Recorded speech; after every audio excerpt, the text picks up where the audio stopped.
Oh! Oh, no! Were those moths? Dude, I'm telling you, Joe took the mouse with him. That should be the cold open. That's definitely the cold open.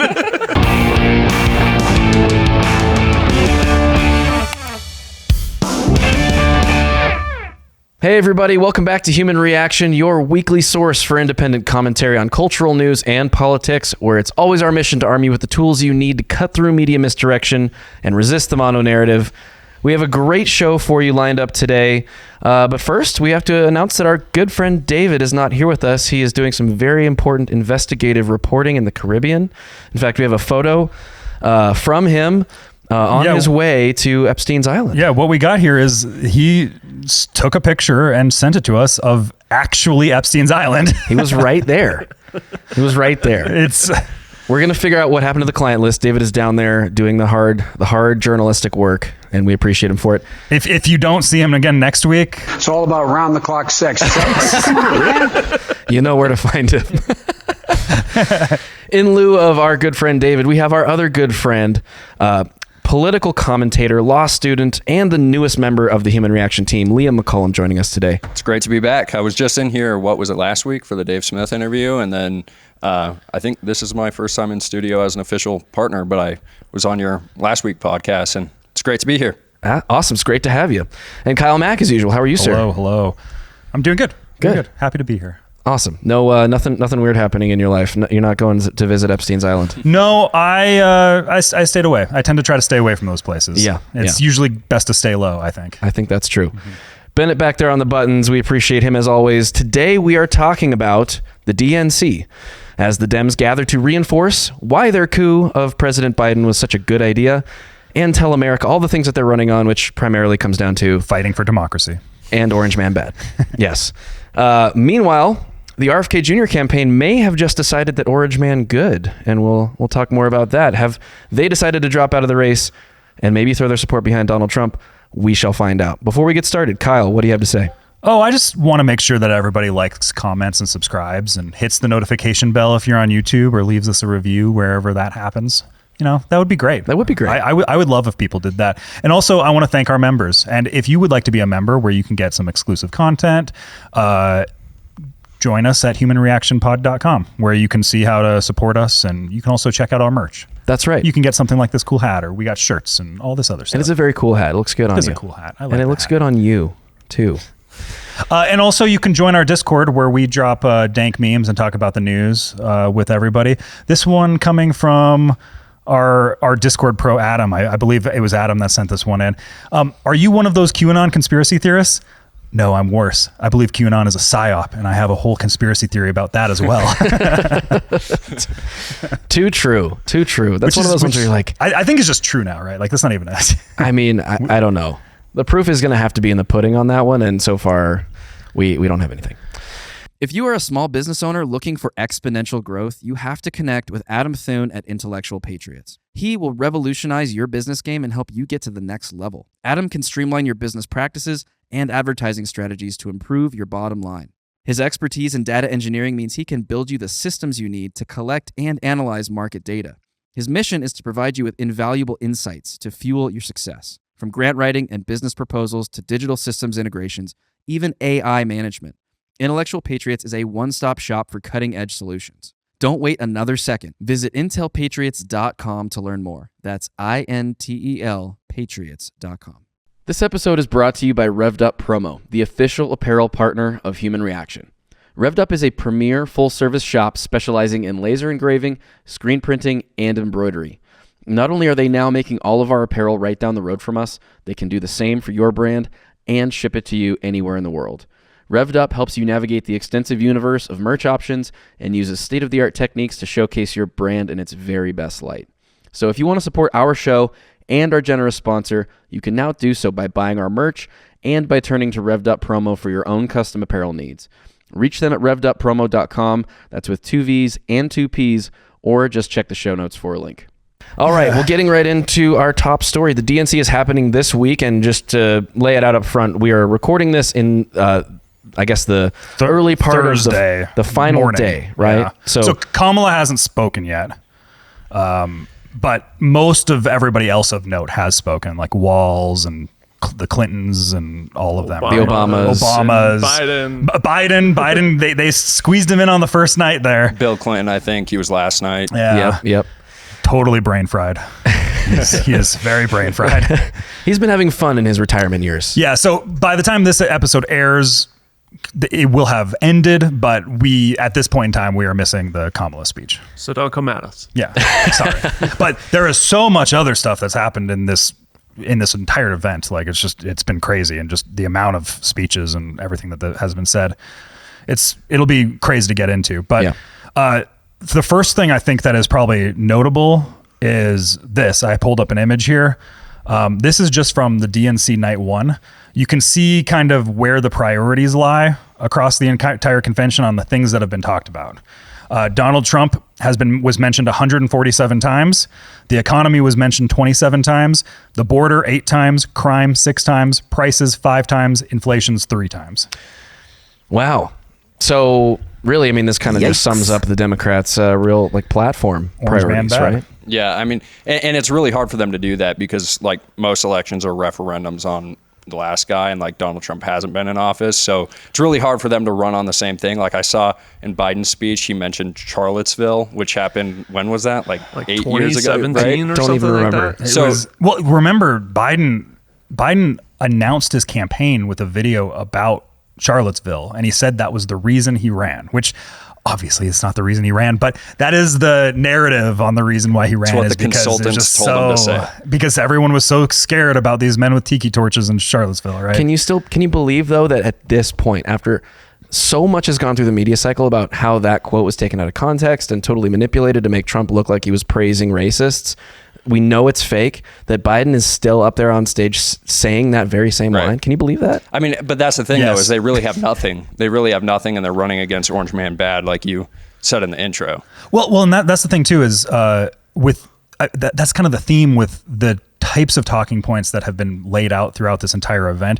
Most of them are things that are like Trump never said, or Trump has disavowed, or all of these things, and they're just like, Trump's going to issue Project 2025, or Trump's going to ban all abortions, and all of those things are nonsense, right? Right. And we know those are nonsense if you pay attention. Well, but the average person, they're stuck in this kind of loop where they can't handle the truth. I fucked that up. But They're stuck in this loop where, oh my God, this Project 2025 thing sounds really scary, right? So like they're like, oh, and they just kind of get like all jittery about it, right? Because they don't know. Well, if all you're listening to is what is said on the legacy media about Trump, and you don't actually listen to, or if you do listen to, you don't believe what Trump himself says, then of course these are things that you're going to take away and say, okay, yes, he's going to ban abortions. Project 2025 is the greatest threat to democracy and bodily autonomy and all the other things. But again, I think that you illuminate the point that like this is their chosen talking point. They've committed to it. They can't really go anywhere else, because what do they have for policy prescriptions that the people actually want? Well, I got a compilation for you. Let's go. Donald Trump. Donald Trump. Donald Trump. Donald Trump. Donald Trump. Donald Trump. Donald Trump. Donald Trump. Donald Trump. Donald Trump. Donald Trump. Donald Trump. Donald Trump. Trump. Trump. Who in the hell does he think he is? Who does he think he is? Oh, they gave Biden the drugs last night. Yeah, they did. Just angry old man up there. Who does he think he is? It's the same thing. And I got a clip of this later, but like this chant that they do, we're not going back. Everything about it is just so... Not going back to Trump? Yeah. That's the assertion? Yeah. The Democrats have owned the White House for 12 out of 16 years in the last years. And people forget about that, Yes. right? Like Trump had 4 years, and yet everything that's happened in like modern American history is his fault. Well, everything's just like, oh my God, the economy's bad. In January, we'll fix that. He's like, yeah, where have you been the last 3.5 years? Wait, you're there now. And this is the comment I've heard a lot of people make, and it's very true. Kamala says on day one, I'm going to fix this or that. Well, you're in there now. What are you doing now? And Why he's not? clearly not president, so... I mean, she was in like the presidential suite during the whole DNC, and Biden speaking on the first day. So it's like there is a serious question about who's in power right now. I mean, if Kamala is like the person that you're having be in the presidential suite, like she could theoretically enact some things even in the lame duck period. So Very true. So why would she why would she make all these campaign promises and not just start putting stuff into action? Why would politicians do that, Joe? That's weird. That's such a weird Why would thing. they do that? It's so weird. I just don't get it. Well, and part of it is they're doing this whole like Kamala's brat thing where they're not being forthcoming with what her policy positions are. And it wasn't until I think like this last week that they started actually coming out with campaign pledges. As a Gen Zer, what is the brat thing? Thank you so much for illuminating I was just that. going to say. Like, I feel like I got the idea, but I'm not sure.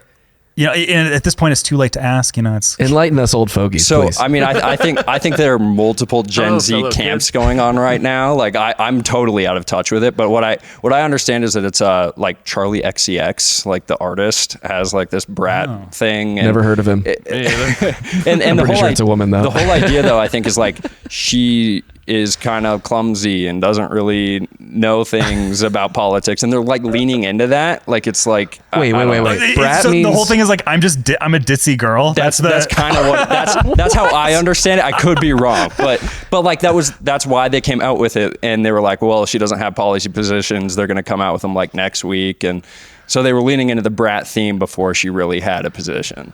Kamala was brat before brat was brat. Yes. And we didn't know it. Oh my god. Wow. That's beautiful.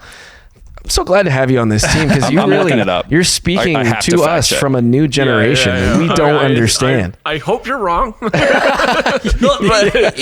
goes in I line. believe it. It goes in line with what I was thinking. Like actually, just kind of playing into like the ditzy stuff. Like that's crazy. Yeah. Because that's what Yeah. we want. We went from old Weekend at Bernie's to ditzy party girl, ditzy this wine is, mom. This is Charlie XCX's definition. In her own words, brat is someone who is a little messy and likes to party and maybe says some dumb things sometimes. Who feels herself, but maybe also has a breakdown, but kind of like parties through it. It is very honest, very blunt. So that's Kamala It actually Harris. feels more like AOC to me. Yeah, but she see, doesn't come across as like drunk. Though. no, Kamala definitely has the wine mom vibe. Yeah, she's we, wine we mom know vibe. this. I mean, you've probably seen the meme of like Kamala at various points in the liquor bottle. Yeah, that one- The different that one's good. Kamalas we get to experience. It's a good one.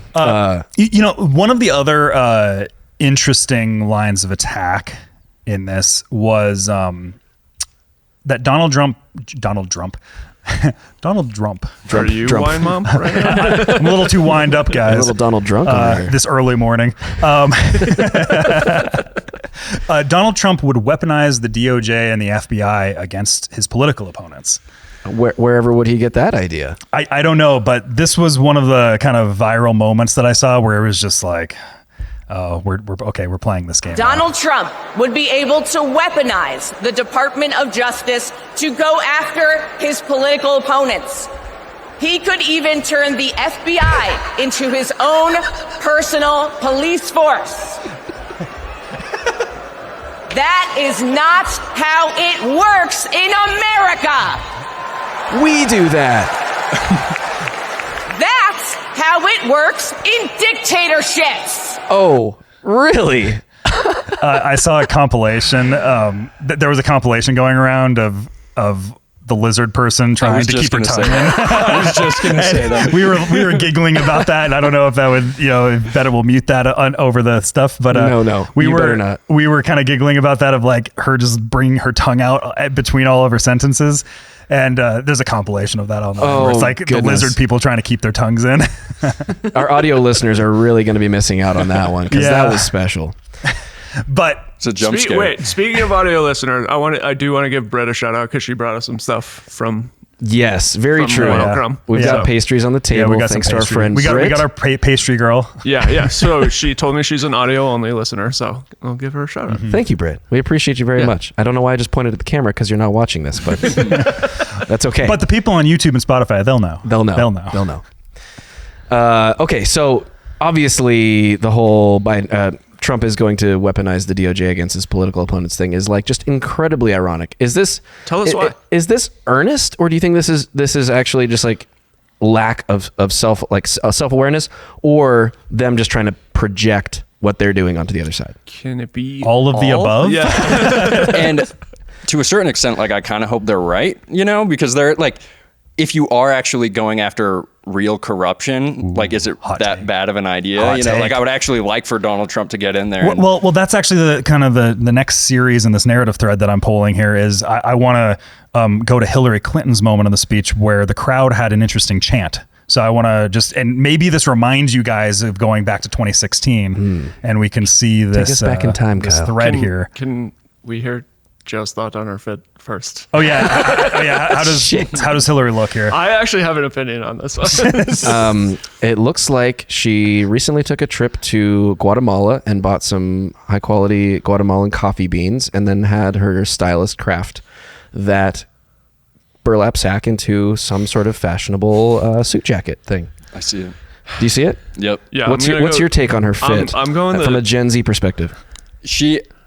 If I didn't know who she was, I would be like, wow, a friendly grandma. If you didn't know who she was. But Friendly I grandma. see her and I'm like, you destroy Libya and Syria and you were bloodthirsty, and it kind of just makes me uncomfortable. You probably made that out of a sack that you stole from a poor Haitian that the Clinton Foundation extorted. So I was thinking it looks like something that when she dies, she would still be wearing as a ghost when she haunts someone.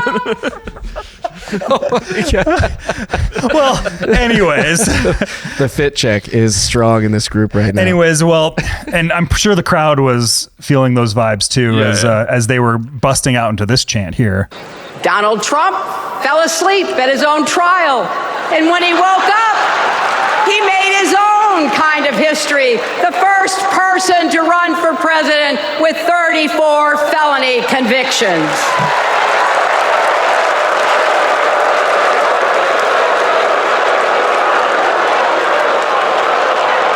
As vice president, Kamala sat in the Situation Room. You hear the chant? Lock him up. Yep. Lock him up. Was Trump not in the Situation Room as president? Everybody's chanting "lock him up." Well, and so that's kind of the thing where we're talking about here of, oh my God, Donald Trump's going to weaponize all the institutions, the FBI, the DOJ against his political opponents. And I just think it's important to remember that time when he didn't lock up his political opponents, right? Like In spite of chants to lock her up, referring to Hillary Clinton, right? That's the irony of the situation for those non-political nerds who weren't savvy to that in 2016. And also, really quick, because what he's charged on is such bullshit, the felonies, that Hillary's campaign got in trouble for the same shit back in 2016. With the Steele dossier. Yeah, but they just got fined. It was the same exact thing. They labeled it as legal fees, which is exactly what Trump did. But they didn't get the DOJ sent after them. And same with the classified documents case. Yeah. Biden was going through the exact same. Bill Clinton had the same issue too, right? Well, but the thing about Biden this, was labeled too senile to be able to go to court on that. So, which is crazy. That's another crazy thing. There's another relevant point here about Hillary. The fact that they opened up with her. Dave was talking about this, that like they brought her out and Biden out on the first night because they're the least popular politicians. So there's also another point here where like they had to go back to 2016 to have their headliners, and they really don't have anyone in their bench that they could like get behind. That was an interesting thing because if you look at it from the perspective of the most popular people or who the DNC wants to elevate, it's like they gave Obama the Obamas their night. Bill Clinton came on last night with Tim Walz. But like you put Biden as far away from Kamala as possible, right? well, and you want him to go first so that you remember him the least by the time you get to the end of the event, and there's the least media coverage of his speech, right? Well, he remembers the least as well. Well, and here's I think that this is probably just a useful thing to kind of nail in this point. This is Donald Trump talking about the ideas of locking Hillary up in the past, right?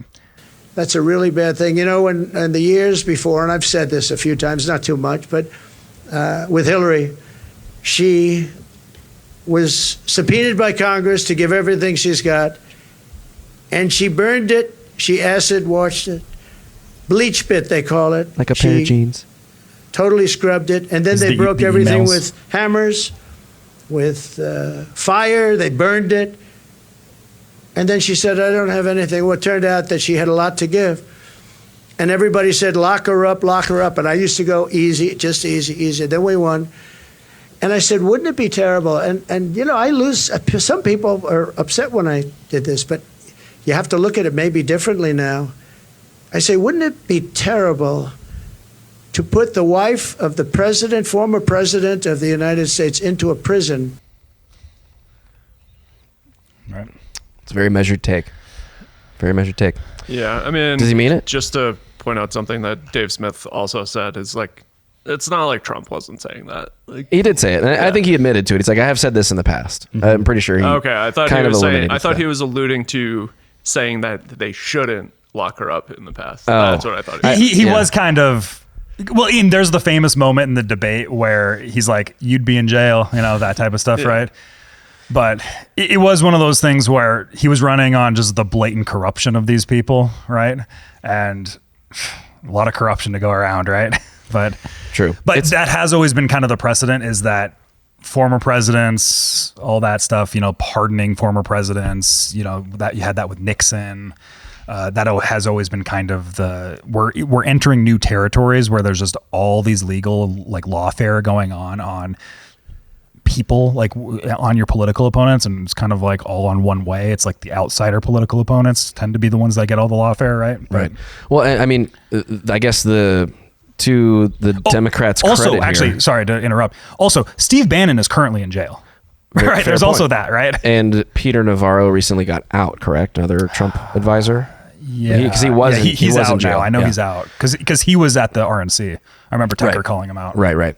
I mean, and to the Democrats' credit, I guess, to kind of look at this from their perspective, I imagine if I had just spent the last 3.5, almost 4 years persecuting my political opponents, and it appeared, as it appears now, that there's a high likelihood that we are thrown out of power and our political opponents achieve the ability to do the same to us, I would be afraid of it as well. And I would be trying to sound the alarm bells about it as well, to rally the public around the idea of they shouldn't do this, right? That would be unfair. Well, I mean, I think that's part of the reason that Biden was so resistant to getting out, because, I mean, there's just so much on him with the Burisma scandal. I think it was just this last week, there was some breaking news that he had received millions of dollars through that. It was like scandal. $27 million since 2014. So, I mean, that's the type of corruption that I'm not too worried about. Like, if we are actually investigating that political corruption, that would be good for this country. Right. You wouldn't want that to go unprosecuted if that was a real crime that was committed.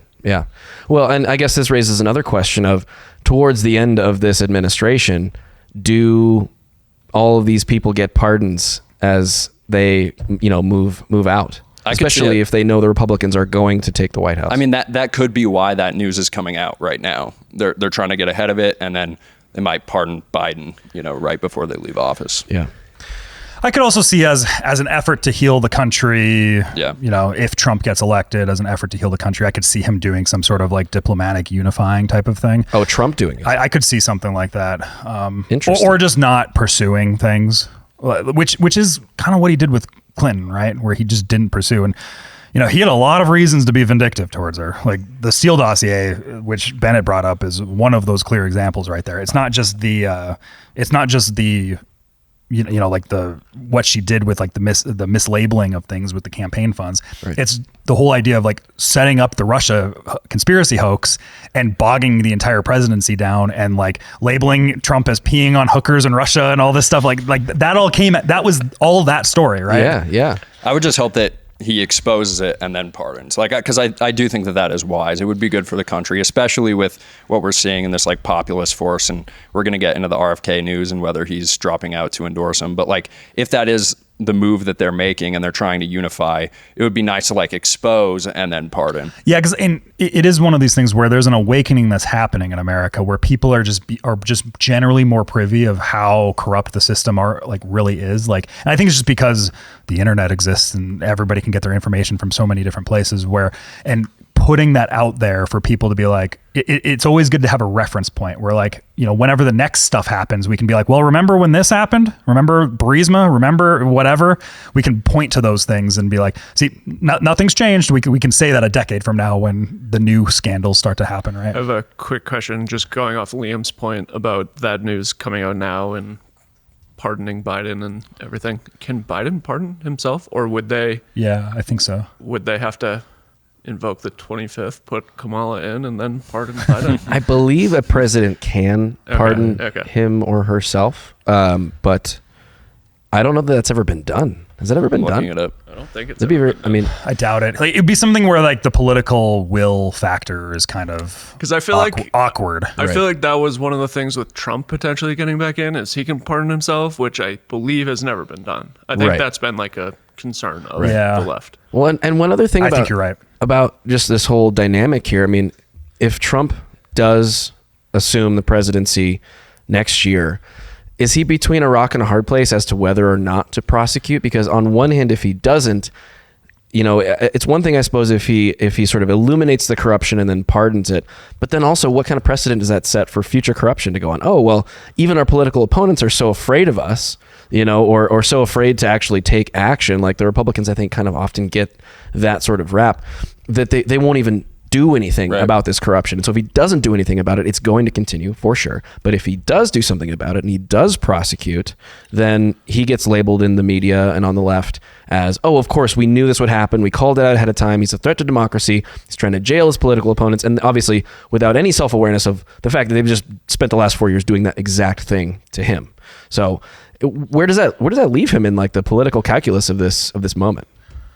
It's one of those things because things like the Russia story, like even though it was entirely fabricated and it was just like this hoax, it really changed the dynamic of Trump's presidency. Like the narrative control influenced our actual diplomacy with Putin and Russia, right? And everything going on in Ukraine and Zelensky and weapons deals. And remember, he got impeached for holding up the weapons deal to Zelensky, all this stuff, like all of those things. That narrative kind of puts a control factor on the presidency itself. We're going to see the same thing here probably. Although he's not going for re-election now, so maybe he and it seems like he's more privy in understanding who the correct people are to have around him. He admits he didn't know who the right people were to have around him in the past. So maybe now he doesn't have as many snakes in the grass anymore. Sure. And he can actually do things and maneuver. That's the hope. That would be the hope on the presidency. Yeah, and there's a real question about like what he's thinking about doing about it, because like when he talks about the FBI, I mean, his narrative right now is that he's going to move it from Texas to DC instead of getting rid of it, or he hasn't really proposed any like drastic reforms or cuts or anything like that. So I think it's on his base to kind of pressure him like and say that we do expect you to rein in the government a little bit. Yeah, and that'll be the thing is like understanding where people like Vivek end up in the administration. Like that'll probably be a pretty clear factor. Like, do we get people like Tulsi with foreign policy type of stuff? Or Elon and the efficiency agency. On the Doge board. Yeah, right. The Department of Governmental Efficiency. Just cementing himself as meme lord in chief. Again, it is so funny that they had a 2-hour conversation and Elon asked Donald Trump for a job. Like, it is just funny. But for people that didn't see this come out, like this blew my mind. During that conversation, he refers to starting a Department of Governmental Efficiency, the acronym of which is Doge. Which like a week later he posts with Doge on it. And I was like oh my God. Next 40 level meme chest right there. The dude is the biggest meme lord in the world. Truly. Well, he is a literal genius. Doge went up like 30% on that. Of course it did. Man, I'm so mad I sold. Always have a little Doge. You got to hodl. You got to hodl, right? Okay, you got to hodl your Doge. Always have a little Doge, not financial advice. Not financial advice. Do your own research. Do your own research. Oh, man. Well, interesting that you bring up the point that Trump is not going to be able to run for any re-election after, if he were to become president for this second term. How are we feeling about that? About re-election? Yeah. He's going to be a dictator. Oh, his chances of winning this? He's going to be a dictator, so he'll be dictator for life. He'll be Julius Caesar. Well, obviously, yeah. If you believe the mainstream narrative. Because right now, it's Trump slightly up right now in the polls. Kamala's, the honeymoon phase seems to be kind of coming. It came to a crescendo, and now she's like 5 points down or so. But like, I as a betting man, and I'm not betting on this election. Not financial advice. Not financial advice. But I betting against the deep state on this is, I think a rough bet to find yourself in. I mean, he still might not make it. I I mean, we, like you said, we are in like uncharted territory with like the fact that there was an attempted assassination against him. And then what assassination? Shoved under the rug. No one talks about it. But then there was this coup in the DNC. There's speculation about whether the Democratic Party even was aware of the fact that Kamala was going to be the candidacy. Like when right after the debate, like the CNN panel with like Van Jones, everyone was saying, well, Kamala isn't popular enough to be the candidate. So who are they going to put in there? They don't have anyone on their bench. But then Kamala appeared to like maneuver a certain way where she pulled the card and was like, well, that would be rude. That would be offensive if you pushed me out. It would be anti-DEI. Exactly. So that has happened, but there seem to be some forces, like institutional forces, that are going against her. Like CNN came out opposing her price controls plan. So it's just like we are in uncharted territory now. And I feel like even if like Kamala becomes a nominee, like there's a question about whether she will be, like if something could happen afterward. And you know, what does that mechanism even look like now that they've had the convention and they've nominated her officially? Well, at this point in time, she's not like, the convention's not over yet. So that's fair. That's fair. So anything can happen. This might come out and like something crazy happened. Full disclaimer again, convention's still going on. So anything is possible. Wouldn't that be crazy? This episode comes out and like tonight there's just this crazy thing that happens at the convention. We would absolutely need to do an emergency. We would have emergency broadcast. But the thing is, I mean, like they are trying to create like this like illusion of popularity behind her. And, you know, Dave Smith had this analogy that like, you know, there were certain CNN panelists where the viewers of the show came for CNN. They didn't come for like Van Jones. They came for CNN and they're replaceable. But like Tucker Carlson wasn't the same way. Like once Tucker left, they weren't coming for Fox News. They were coming for Tucker and people followed him. And with Kamala Harris, like, they're coming for the DNC, and like Biden's replaceable, so is Kamala. So like same shadow government behind the scenes. Exactly. So everyone's voting for that, but they've created this like illusion of like this pop culture illusion where Megan Thee Stallion's out there like twerking on stage and promoting Kamala. So it's like it is much more believable to the people who aren't politically aware that, you know, it's possible for her to be elected. And if, I'm not sure what happened on 2020 in the 2020 election, but if there's, I would never speculate on this podcast. Yeah, I'm not speculating.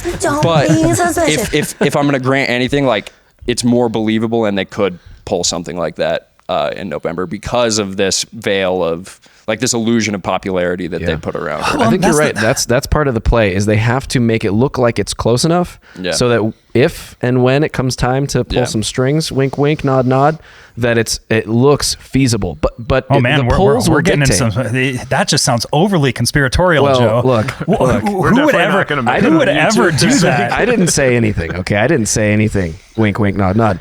But the polls are going to dictate this, right? Because if Kamala really does slide against Trump and the margins are wider than they can possibly make up in some sort of mysterious fashion in the middle of the night, that's a problem, right? So they need to keep it close. So do you think that there's a possibility that they game polls or cherry pick data and things like that to try to make sure that it still looks like this is close on election day? I mean, I don't even know if they need it. Like, I just think that they need like they need Taylor Swift going out there, and Taylor Swift says to vote for Kamala Harris, and then it has like this. But there's Swifties for Trump now. Yeah, but I mean, but the reality is like the uneducated majority, I think, would just follow pop culture, and then Kamala gets elected. As much as we like to think that there's this like wide swath of people that have a big understanding of politics, it's really just it's a small minority of people that actually pay attention to these things, and most people are going to go where the culture kind of dictates them to go. And if they can kind of maintain that narrative control, that's just such a big, powerful move. And all you have to say is simple things like, Trump's going to ban your abortions, and then you have a wide swath of people where that's a big issue for a lot of people. Right? It's the singular issue for a lot of people. Yeah. And like 2 months ago, I would have said like Trump, especially after the assassination attempt with the fight thing, like I absolutely would have said that the election was his. Like that day, he would have been elected. But the thing is like I keep reminding myself, I'm on X. That's where I get my news, and I'm in my algorithm. Like I'm, that's what I see. That's what I feel. But most people aren't on X. Like most people are on Instagram, TikTok, and I don't know what they're seeing. Yeah, it's one of those things where like all the influential people and kind of the knowledgeable people in politics are on X. Yeah. But that's not everybody. X is not the biggest social media platform. Well, it's probably the most important social media platform, but it's not the biggest social media. Well, it's the most important for politics, Yeah. but not for most people, right? I mean, most people are probably on Facebook and Instagram. Generally, cultural stuff is TikTok and Instagram, right? Right. I will say though, Donald Trump's new strategy with Corey Lewandowski and going on like podcasts like Theo Von's is beautiful. That Theo Von interview was incredible. It was great. It was so good. Did you watch the whole thing? I did. Oh. Yeah. But the thing is like you go to my school and like you talk to everyone knows who Theo Von is. Mm-hmm. Like all of my friends know who Theo Von is, but they're not like politically aware. They're all going to watch that episode and they might vote based off of that interview. So I think the long form podcast strategy is great, and that's really like the future of campaigning. And I would really advise like if RFK does drop out on Friday and endorse Trump, like they should do a podcast together, because they've been saying or RFK supporters for months have been calling for a debate. But if they got together and like did like a cordial conversation about like their overlap, sort of like the Elon Musk. It would break the internet. It totally would. And I think that's really interesting. You bring up the podcast format being so successful for Trump, excuse me, because he's gone on with Aiden Ross. He's gone on with like the Paul brothers, and he's engaging in this space where young people are. But Kamala isn't. Yeah. And she's hardly taking interviews with friendly press. She's hardly going off script at all, because I don't know exactly how much. I'm kind of retarded. Your words, not mine. I was going to say, Really, I don't know how Alex much. Jones's words. That's fair. Alex Jones through Bennett's fingers over there. I don't know how much depth she has from the policy perspective, right? Like, She's just a brat. it's just brat girl summer, right? All we need is Megan Thee Stallion and Taylor Swift. And that's the thing with the long form on the Trump stuff. I've had multiple people reach out to me and tell me that they saw Trump on one of these things. It might have been the Bryson golf thing. It might have been the Logan Paul interview, Nelk Boys, Aiden Ross, whoever, Theo Von, where they said to me that in the last 8 years, they've never once seen Trump in any long form setting, and it completely changed their mind on who the person was. Totally. And it's a different thing. I think there's just a lot of people, and I think there's a lot of young people, like people under 30, where because they list that's the avenue that they listen to everything.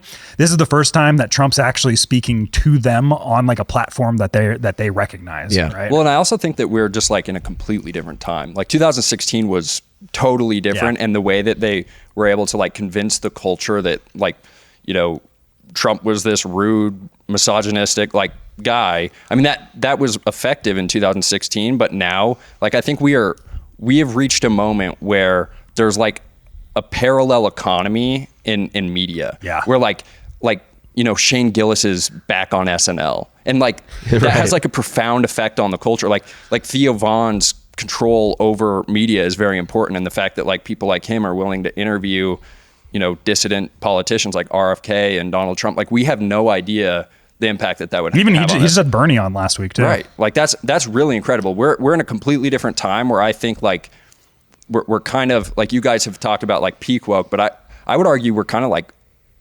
post woke, or maybe there is a like alternative parallel economy that's just completely different, where, you know, like younger audiences, particularly men, don't care about that stuff anymore. And they're like YouTube and long form media is taking over. And there's sort of like, the way I look at it is like, there's like the corporate press and, you know, mainstream media is now like podcast, but like I would say there's also kind of like this like corporate like culture too, which is like Megan Thee Stallion, Taylor Swift, or the whatever. corporate culture thing is very real. But it's now we big have Hollywood. But like mainstream culture really does feel like, if you like and maybe it's just because I'm in my echo chamber or whatever, but it really does feel like this Shane Gillis, Theo Von, like whatever that is, like Joe Rogan, like that. Like the fact that Louis C.K. came back and like, you know, he has a comedy career now. It was a weird thing, because I was actually thinking about this with the at the Trump rally, when I was just like talking to random people at the Trump rally that both of us were at.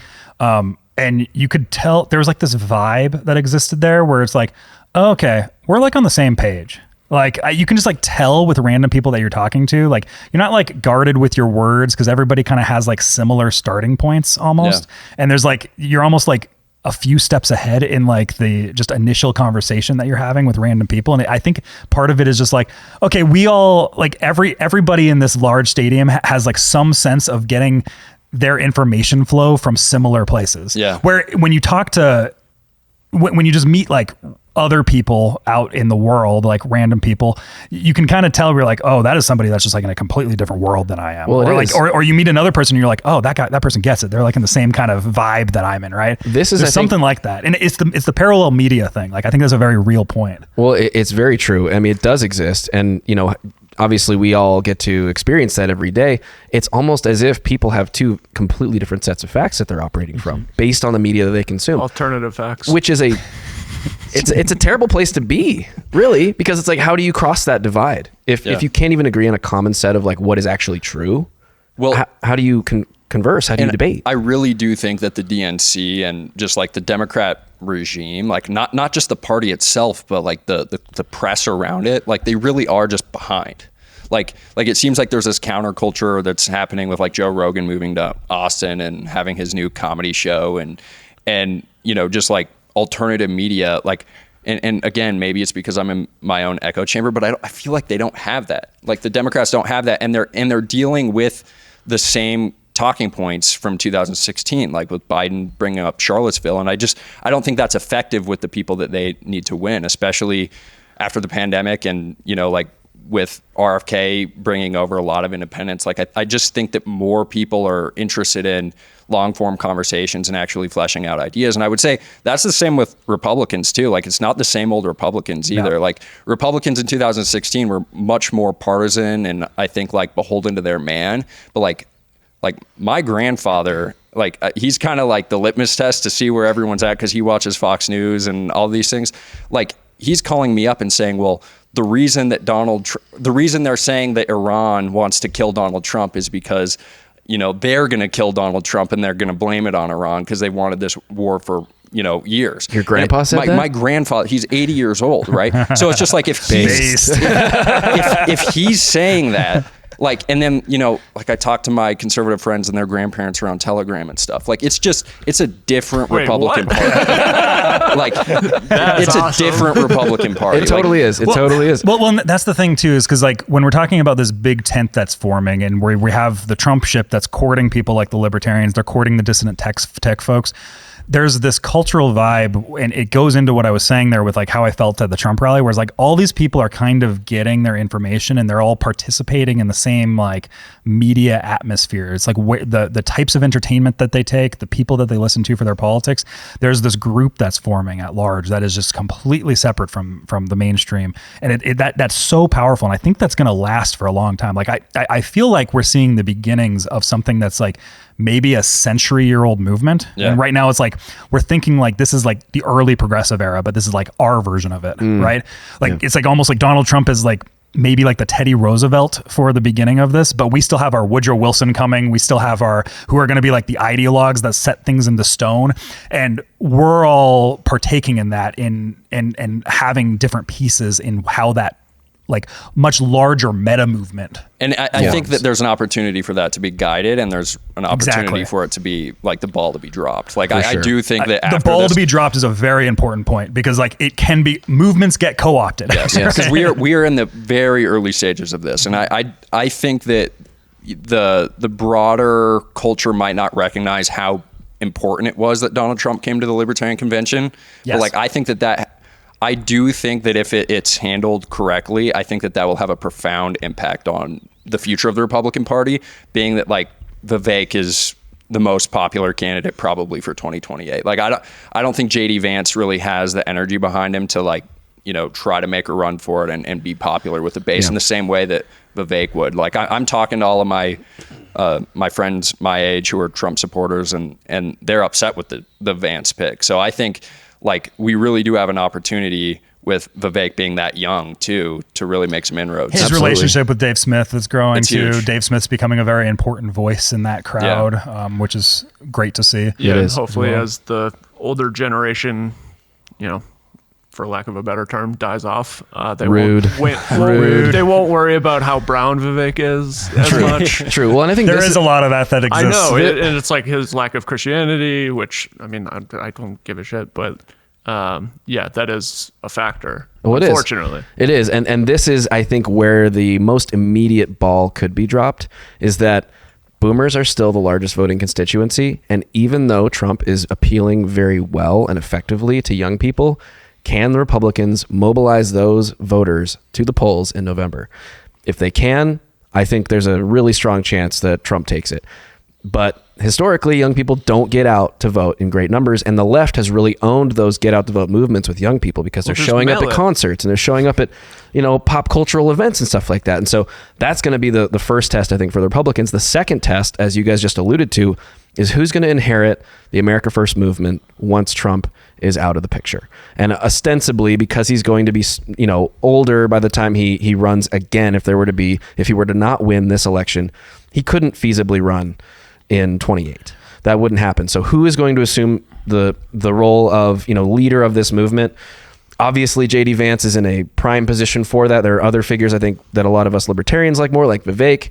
But, the DNC has their work cut out for them here as they start to really try to dig into who J.D. Vance is and attack him as the sort of the assumed heir to this movement. So let's dig into some clips here. Well, I was just going to make a quick pivot here because this is making me think of the protests that were happening outside the DNC, where there's a lot of youthful energy that's going on, but there's Palestine-Israel protests that are happening outside. And it's reminding me of Occupy Wall Street in a lot of ways, where you have, this almost feels like the left's Tea Party. And you have all these people that are extremely anti-Joe Biden and anti-Kamala Harris, who I think at large in that crowd are very left-wing. Like you had communists out there, you had all of this out there, where this is just an example right here of what it was looking like. So when we're looking at young people in the Democratic Party, this is where the young people Democrat energy feels like, and they are not going for Kamala or Joe Biden, right? Right. Not yet, anyways. You can't hide! They're calling him Genocide Joe. Wow. Kamala, you can't hide! Kamala, you can't hide. Wow. Right. So like that, there's an example of what it's looking like outside right now. You had this here where marching in Chicago, protesters were clashing with police outside. I'll turn that down a bit. But you can just kind of see how crazy it's looking. Wow. And this is all going on right outside the DNC from like who you would think is their base, right? Right. Well, and meanwhile, too, they're projecting this picture of unity and all the fuzzy good feelings about, the future of the Democratic Party in there, and they're bringing in the Obamas, and they're trying to muster all this energy to make it feel unified and directional. But this is the state of things outside. And also, I think it should be noted as well that the DNC was fortified. Like, I don't know if you guys saw any images or video from outside of the thing, but there was a literal wall around that place. I was thinking of the video you showed on we may get to that. I don't think we should. It's like kind of uncomfortable. It's a little awkward. I can sum it up before we get into this clip. Really what happened is a guy brought in a young man from South America. I don't remember what country, but Venezuela. And he was not a member, of the DNC, didn't have tickets or anything like that, and was trying to get him in. It's like complimenting them on their really robust wall, and you need an ID to get in here? Well, that's so interesting. Basically just like poking fun at the fact that their border policy makes no sense when compared to their convention policy. So but it was also like very uncomfortable because it's just like this kid, like he's probably like 16 years old. He's just like standing there all awkward. And he just doesn't say a word. No idea what's actually happening, which maybe is it was a little ignorant of me. It was a little cringy. It's just like, this is, I get your point, but it's a little uncomfortable. It was pretty uncomfortable. So we will spare the viewers and listeners that. Yeah. And again, this right here is just more examples of the protests at large right here where. Yeah. Looking at like a huge blockade of police. Probably like 100 police officers in a a phalanx, if you will. This looks like the end of like the Batman series. Yeah. Does look a bit like Gotham City, doesn't it? Well, and I watched a bunch of like man on the street interviews of what was going on outside, and that was kind of the idea was it was like, and the reason it reminded me a lot of the Tea Party time period, where you have this group of dissident Republicans who are very unsatisfied with their own party, and they kind of are taking this attitude of, well, you're not very much different from the others, from the other party, so it's like you either gotta shift your positions or we're just gonna let it all burn down. Like that was kind of that's the energy that existed here, where it's just like to them, their attitudes were Joe Biden or Donald Trump, it doesn't matter. They're both fascists. Like that's kind of the attitude that was being taken. Well, and I think that this is important for like the right to recognize too, because you get, especially from Republicans, you get this sense where people will say like, oh, the Democrats are just all Marxists. They're all part of the same group or whatever. But like, we really need to start thinking of them in the same way that, you know, we think of the Republican Party now, where there's like, you know, there might be more paleo conservatives, might be more libertarian leaning people. And then there's like Tom Cottons and neocons and Pompeos. And then Donald Trump's kind of in the middle there, like with this America First movement, and both sides are trying to pull him. In the Democratic Party, you have like the left, which is much more interested in Marxism and like communism, and is concerned with like imperialism and oppression and foreign policy. And then you have like neoliberals, and neoliberals are in charge. And, you know, Biden is representative of this. Hillary Clinton is representative of this. And their interests aren't like, you know, like socialism. Their interests are like protecting bankers and their lobbying interests. And it's more of a corporatist mentality. Yeah, it's more corporatist, fascist in a technical sense, like they are, right? If they know their definitions here. But the thing is like, I think that what's happening with Kamala though is Kamala's trying to put on a face of like more radical leftism. So she's talked about the Hamas war. She said she'd be open to a ceasefire, but they don't buy into it. The left isn't buying into it because she was heading up a lot of the foreign policy in the Biden administration. But I think the important thing though here is that I think the reason Biden brought her in as VP is because she did kind of appeal to the left more, even though she is a neoliberal. Like she was talking about reparations and she was pulling like the DEI card, and Biden brought her in as VP to like bring over that vote. Well, and that was the thing was, and just echoing exactly what you said, a lot of the man on the street interviews, there was a lot of people that like they would ask, you know, Kamala said that she would bring in a ceasefire, and everyone on the man on the street interviews that I saw was like, we don't believe her.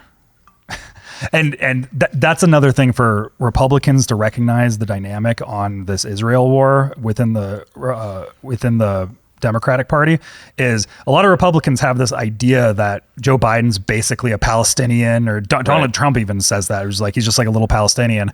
And he did say that. He did say that, right? But this is the thing is, Bibi Netanyahu came here and said that Biden has been one of the staunchest Zionists his entire career, right? So it's like, which is more true. Like that's definitely way more true. Biden has been way more on Bibi's side than Republicans are kind of willing to admit that.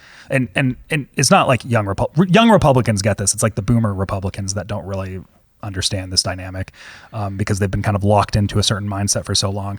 But well, it's also helpful for them to like use the same heuristics for their own side. It's like when Donald Trump's saying that he wants to end the war in Ukraine, it's like maybe it's worthwhile to have a contingent similar to the left where you're saying, well, we don't believe you. Like if you're going to put in Tom Cotton as your DOD guy, I don't believe you. Mm-hmm. If peace through strength is how you're going to obtain peace in Ukraine, I don't believe you. And so maybe like learning some lessons from them too, I think would be helpful. Well, I think in a lot of senses, that's kind of the role that the Libertarian Party is playing right now, is sort of that ideological pillar saying, look, you're out here courting our votes actively and we recognize that and we're open to that. However, you can't be holding, you know, some of these imperialist policies. You can't be holding some of these things that are just absolutely non-starters for libertarians and expect to win us in November. Yeah, it's not going to happen. Yeah, the founders of the Libertarian Party and Murray Rothbard, they always said that the purpose of the Libertarian Party should be to like kind of be the soul of the Republican Party and like plant your flag and then always pull them in your direction because you have the leverage. And I think the words they use is like be the Socialist Party to the Democrat Party, like be like the right's version of that. Yeah, I think that's exactly true. Well, and it just, because this is how donating in politics works too, just in general, is Trump is courting a lot of different people, and all those people are trying to pull Trump in various different directions. Trump's been making some subtle shifts that people might not notice on his rhetoric around immigration lately. He started to tone down a lot of the deportation talk and trying to really up the legal immigration thing. And I think a lot of that is because a lot of the big money donors, he was just at a big like $1 million per seat donor meeting at Yellowstone Club when he came out here for the Trump rally a couple weeks ago. He was talking with all the Silicon Valley guys. I think that so he's starting to make a shift in his rhetoric on there, which is actually scaring a little bit of his base, because there's a lot of his base that just want zero immigration, which is, that's not where I'm at, right? Well, they're just protectionists, right? They just want, they don't want, cheaper labor coming in from overseas and replacing them in their jobs. Yeah, but like this, let's stamp out illegal immigration and boost boost and reform our actual immigration, our legal immigration policy, I think is like a perfect middle ground where he should be. And it's much more where I'm at, to be honest. For sure. So you have these big dollar donors, but the libertarians, they're much more like a collective bargaining chip, right? Where you have like this web of people that are super ideologues, and they can pull people in a direction, maybe not with the gigantic donor dollars that they had before, but they are a large block of the population that get several points in the election, and they can be a massive sway and pull people. And that's just another way of pulling the leverage. Everybody's pulling different leverage, and this is the way that we can kind of pull leverage, right? Absolutely. Yeah.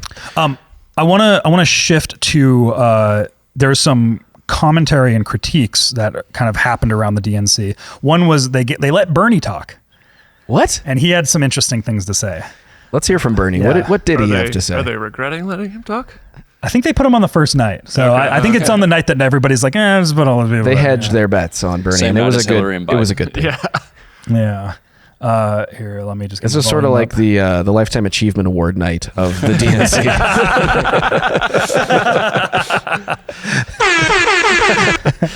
All right, I'll take it. Here's Mr. Bernie. At the very top of that to-do list is the need to get big money out of our political process.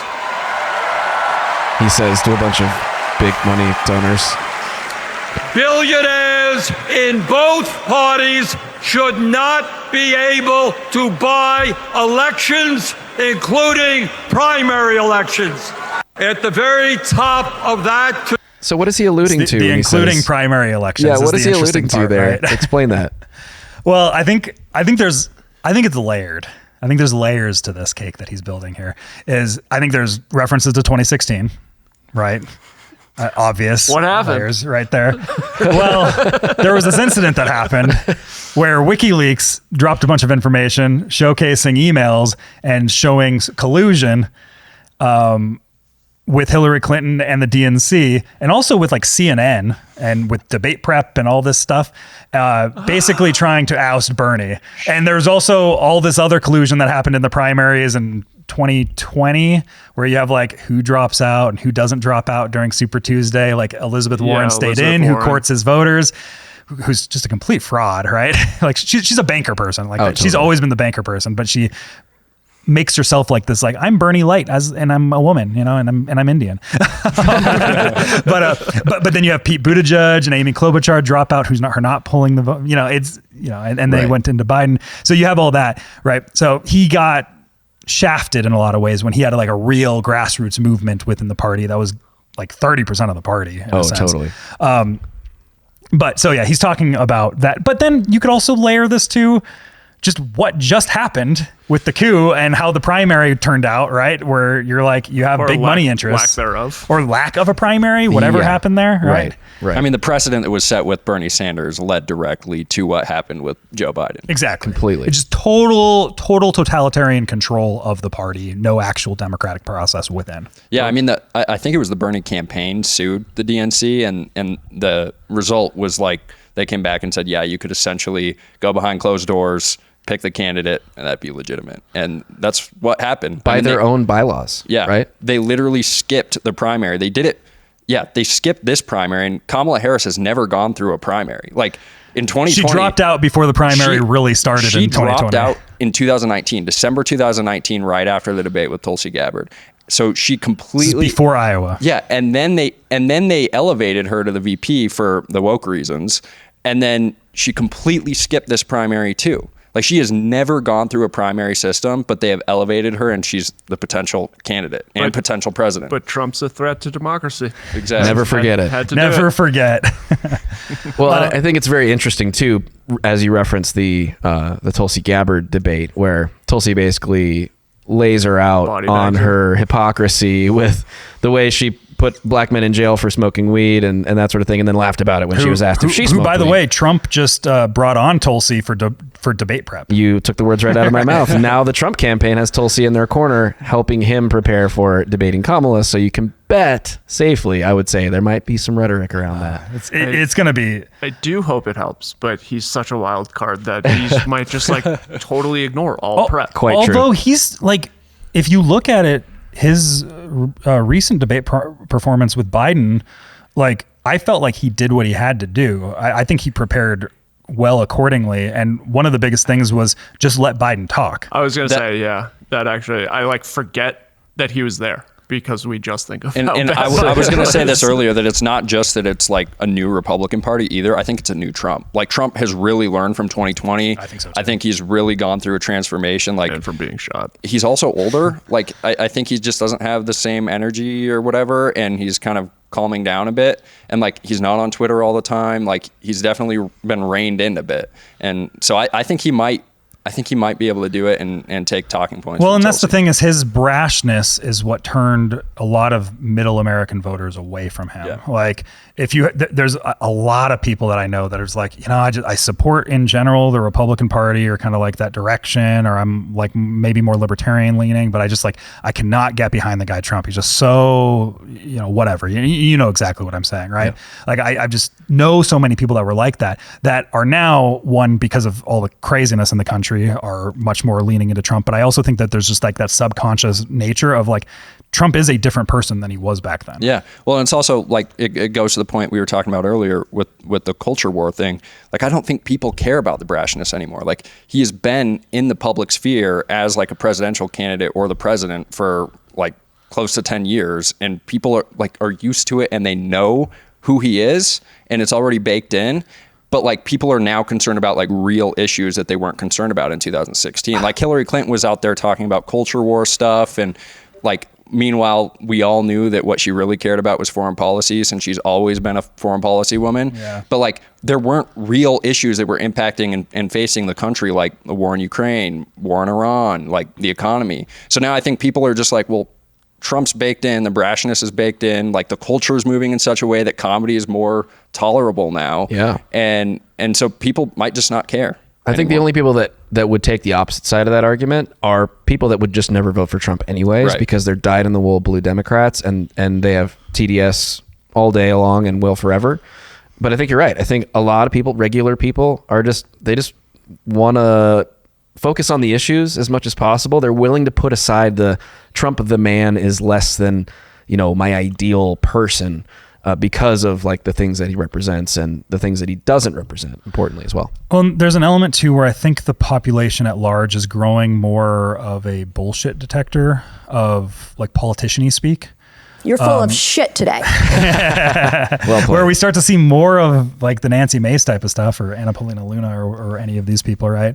But people have for so long had this, like there's the fanciful rhetoric that comes in. Like Obama was really good at this. Obama had that great oration, and he could really like mesmerize a crowd with like his cadence and everything. But like when it came to it, his speeches were largely nothing. They were just like flowery and fancy, and everybody was just like, whoa. And you kind of get into this mesmerized trance where Donald Trump is really the exact opposite, where it's very brash. It's not flowery. There's not like well-written prose. Right? It's not even contiguous. Yeah, but there's like an authenticity layer that exists in that because he is much more intuitional based. Like if you go to a Trump rally, he has like a lot of things in his head that he knows he's going to talk about, but he's just kind of like, okay, what's next? You know? And then he kind of flows with it, right? And it just happened at the exact, like the perfect moment, like with Joe Rogan and his podcast, like really like destroying corporate media, like having Trump come on the scene at that time. I think what we observed is we kind of like saw like what we've been talking about, this like artificial like framework that was constructed by the DNC and the RNC, where all of it was like corporatized and like you would never see the protests outside the DNC. You would only see the debate stage and Obama's speech. You wouldn't see the people on the outside. You wouldn't have the Libertarian Convention televised. You wouldn't have these podcasts or Trump going on big podcasts. Like it was just this construct, like it was just artificial. And I think what we're seeing is that's being broken because of like, you know, mainstream media, this alternative media, and also just like Trump came on the scene and said, you know, like, we're not going to play this game anymore. Like if you go back and watch like the George Bush Al Gore debate, like it is so artificial. Like they're just like professional, like turning to each other like this, shake their hands, and they're talking about which country they want to bomb. Remember George Bush was kind of considered like a wild card, like in George terms of Bush like was a wild card. how we consider Trump now, like like a little bit unhinged because he was like kind of a party boy sort of thing. But like you look at him compared to what it is now, and it's just like he's so tame, off the scale, right? And Trump set the precedent that you could go on a debate stage and say like, your brother lied us into the Iraq War and got people killed on 9/11. Like that was what Trump provided in North Carolina. In North Carolina. Was it South Carolina? Yeah. I believe it was North Carolina. But that led to like people like Vivek being able to say Nikki Haley works for, you know, weapons contractors. Like without Trump and without alternative media, we wouldn't be in this moment right now. There is an argument of, and you wouldn't have you have the Cuomo clip pulled up. We wouldn't have this either. Yeah, we'll get that into a second. There is an argument that Trump losing in 2020 and then running again in 2024 was actually quite healthy for the long-term health of whatever this thing is that is kind of developing, where, you know, our cult, the libertarian cult, is becoming a part of that, and then you also have the dissident tech folks, and then like the shaping of kind of your standard Republicans now, and kind of the form that's taking.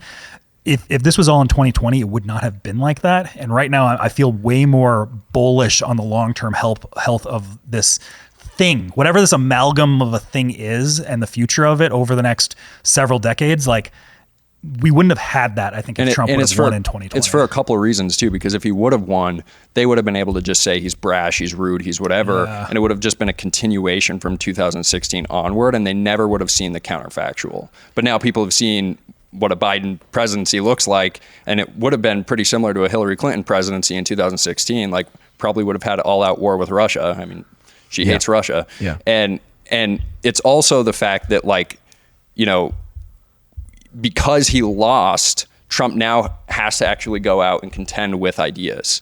And I think what happened is like he has to actually like court votes. Like in my interview with Dave Smith, Dave was saying like, now that Biden's out, like Kamala is the candidate, now he actually has to go out there and like, you know, it's less reachable. It's, you know, he actually has to like contend for it. Right. And it was the same thing. He lost in 2020. Now he has to contend for it and actually like talk to libertarians and talk to people he didn't before. That's a really good point. Yeah, because, you know, even just having conversations with, you know, some of my normie friends, they're like, it's a totally different ballgame with Kamala than it was with Joe, because with Joe, it was like, well, you're debating like a standing corpse, basically, like a guy who just doesn't have a lot left in the tank. And with Kamala, she's an unknown quantity. And also they've spent a lot of time in this election cycle. You don't know how much wine she had that night. You just don't. You just don't. It could be just a little bit. It could be 2/3 of the bottle.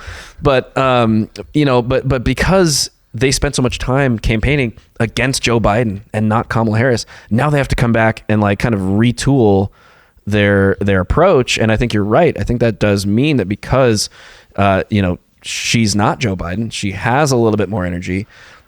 Trump has to make some concessions and talk to some voter blocks and bring us to the table. And I'm glad to see that that's happening. It shows, like you mentioned, that he's turned a new leaf. He's taking a new tack here, and he's willing to actually like bring this coalition, this big tent If together. there was this long-term conspiracy that was brewing, like if I was like writing the simulation script, we'll say, or I was like high up deep state Illuminati, like writing the which we can either confirm or deny. Could be true. If I was like, I feel like the play would be something like they didn't think it would be a Democrat this election, and they were really betting on the Trump assassination to happen, and it was going to be somebody installed within the Republicans to retake the Republican Party. Nikki Haley. Which was absolutely. essentially, that was what Vivek was saying back in like December. I mean, and Yeah. the timing of the assassination attempt is just like, it was 2 Right days after the before debate RNC. where you can like it feels well written. Right You know after what I the mean? debate and before a VP pick was chosen. Yeah. Which is Exactly. key because the VP pick locks that in, Yeah. right? And That would be the presumed, You also nominee. have to remember how long she stayed in before, even though she's getting smoked in these states, like she was the last one Right. that finally conceded. And And Vivek was saying like the reason that she's staying in is because she hopes these court cases go through and Yeah, he can't run absolutely. for president.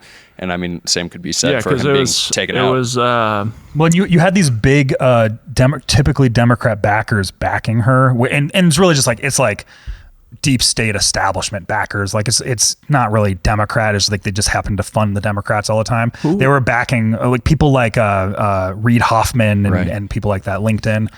who was the woman that had the recording of her putting the Ukrainian people into position that I know remember. that like after the Ukraine coup in 2014 she Victoria Nuland. Yeah, Nuland. So right after the Trump charges didn't go the way they wanted, her and Nikki kind of left at the same time. So it's Yeah. like, I bet Nikki, if she's the candidate, probably would have kept Nuland. Oh, interesting. Interesting. That's a good point. Interesting. Well, yeah, and we'll let's head to that Chris Cuomo quote or video now. And it just speaking of somebody who was ousted from the mainstream and is now working over at News Nation, which is totally not an astroturfed psyop. I have not gotten a response if it's a psyop. Yeah, So. Bennett knows somebody over at News Nation, and he was asking. And he was just randomly sent a text to them, I being haven't like, talked to this person in a while. "Hey, So- are you guys a psyop?" And one correction, I think Cuomo's now a part of the mainstream. Like that's what I was trying to get at. Like he left corporate press. Michael Malice has talked about this all the time, but like I really do think it's coming to fruition where Chris Cuomo is a part of the mainstream or at least parallel cultural commentary. And I that think, we're this requires a little bit of like, nuance in terms of our terminology here. Like the mainstream is now the alternative press. Yes. And It's the non-corporate side. And it's the legacy media or it's the corporate press that we refer to as the old mainstream. Right. Yeah, which is the Michael Malice thing. Stop calling the corporate press the mainstream because Joe Rogan gets 10x the viewership of CNN. Who's more mainstream? like Right. 11 million viewers per episode. Right. Yeah. Insane numbers. So yeah, here's Chris Cuomo kind of speaking on his observations at the, and this ties into the Bernie clip that we had watched previously too. Yes. A big theme here at the DNC is that they're going to go after corporate gouging. And they're going to go after corporations, whether it's in taxes, largesse, loopholes. The RNC, we heard the same thing. They're going after the elites, the two sets of rules. Let me reveal a reality to you that has to be spoken to here, okay? These are the soldiers. These are the men and the women that go back to their constituencies and their communities, and they fight. They take time from their jobs. They take time from their families. Republicans and Democrats alike, that's what they do. They need to charge these people up. They need to be able to get them on board. But there's another reality that is literally looking down on them. Greg, look at the ring of sweets, okay? This is not unique to Democrats. There is a game of money. When people talk about uniparty, we are strangled by the money reality in our politics. Those suites start at 500 grand. You think there's like a teacher group up in there? You think it's like the Cub Scouts Fair. of The Columbia Cub Scouts. County, South Carolina, that's up in those boxes? Some of them are lobbies and good things. The media boxes, you think they're free? Why do you think I'm on the floor? News Nation is not a broke company. Nexstar is a massive organization. We are corporate media. We don't have one of those boxes because that's the game. You pay to play. Those boxes are filled with the same people that they say they're going to regulate. They are literally looking down on the faithful and being told, yeah, we're going to break down on them. We're going to make them pay their share. They paid $500, $700, $1 million, $1.5 million to have those seats. They get hotel suites that are probably gifted to the party. And the same thing is true with the Republican side. And they're going to take them down. Stadium. They're going to change how it is. They are looking down from on high at the people who make the difference in their communities. And that is the reality of politics. And I had my producer walk around and show you those suites. Now, they're not all the same. They're not all the same. But the reality is... There's really strong symbolic language in that. He did good there. He did. What's your take? He's really picking up on like the populist energy. He's like definitely learned from the moment that we're in, whereas like people on CNN, MSNBC, they have not. Like, and part of it was he was forced to because he was the ousting of him and his brother. Exactly. Yeah. Well, and that's where I have trouble, and I just have trouble taking Chris Cuomo seriously in any way, shape, or form. Because he feels disingenuous. And a lot of this goes back to his debate with Dave Smith over COVID, his unwillingness to apologize for just having incredibly wrong takes and sort of mischaracterizing his role in all of that. Even though he's now sort of part of this more independent wing of the corporate press, as he calls it, I don't trust him. I don't think he's genuine. Well, I think the most interesting part about that whole Dave Smith interview was towards the end when they're wrapping up and they start talking about the media moment we're in, and Chris talks a little bit about his intentions and says something to the effect of like, I'm really cynical of the audience and I'm telling the audience what they want to hear.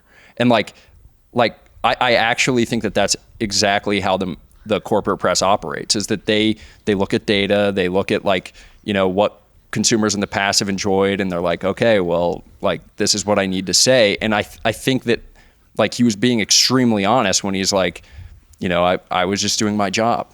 And I think that shows you the difference between someone like Cuomo and Tucker and Joe, where like Tucker and Joe are just like interested in having conversations and they're interested in they're the being truth. Themselves. Right. Like Dave Smith's that same way. I think that's why he's blowing up so much. There's an authenticity that exists there. And they don't care about like pleasing their audience or keeping some segment of their audience. They're concerned about the truth, and then they believe that like as they're being honest, they'll attract people. And that's why this feels so much like pandering to me. Yeah. Even though I don't disagree in principle with what he's referring to, like there is this hierarchy and this power structure, and like I think there's validity to that. And like I think the slippery slope though is like the solutions to this problem. It's either like, get corporate money out of politics, or it's reduce the size and scope of government so that there's less value in corporations and lobbyists and donors paying millions, tens of millions, hundreds of millions of dollars to fund candidates, to fund policy, all that stuff. I just think he's a weird messenger for this. Yeah, I was gonna say, you just wish it wasn't him. Yeah, there's a spectrum that he's on somewhere between grift and genuine, and it's hard to know exactly where on that spectrum he exists right now. But it is important to note just like how regime-y he was. Like he was part of he's CNN. not as regime-y. Like Don Lemon is still trying to hold on to the regime. Yeah. Right? Like so much so, even though he's now in the podcast space.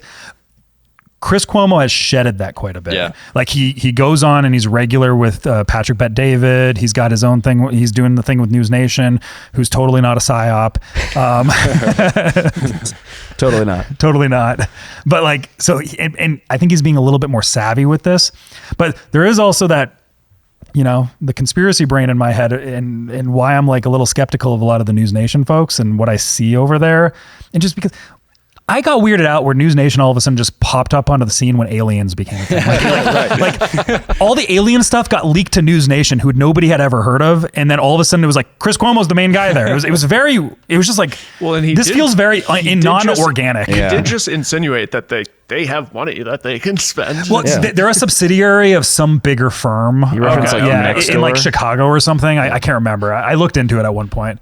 Yeah, I mean, it's really hard to tell. Like, it seems like he's just really savvy and like picked up on the moment we're in, and he's just doing what he did before, where he's like following the audience. Or, I mean, it could be that like really they kicked out his brother who had aspirations for higher political office, and they kicked him out for whatever reason, whatever internal reason, and then maybe there is some honesty here where he's like actually starting He could be a bit of a change man too in the aftermath of all that, but he still kind of holds on to other things. He's like gonna that have could to be do happening there. So much more to prove that. The debate with Dave Smith was one of those things like, oh man, you're still really holding on to certain things. Like that Dave Smith debate was crazy. Yeah. Going back to, despite Cuomo's faults, going back to what he's actually saying though, like he did kind of like paint the picture. I was like, oh, like this feels like Colosseum to me. Like, oh yeah, you have like the emperor like watching above. It was great symbolic language. And I just like he did do a good job of like kind of making me picture that. And I was They're looking down on the faithful, is what he said. Exactly. Right? Yeah, and it was great language. And just to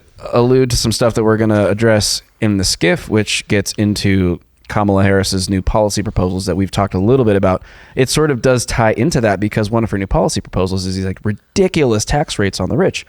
And I'm like, that's just either completely wrong-headed or it's a lie told to the faithful, quote unquote, on behalf of the rich. Say, oh yeah, we're going to stick it to those billionaires who are literally funding this convention that she's at, who are funding her campaign. It's like, either she's really attacking the rich and that's the dumbest campaign move ever, or she's just straight up lying. Yeah, I looked into the tax proposals and I'll showcase it in the skiff episode. Like it's a doozy. Yeah, it's a doozy. We will get into that. I think I'm gonna have to lean with she's probably lying.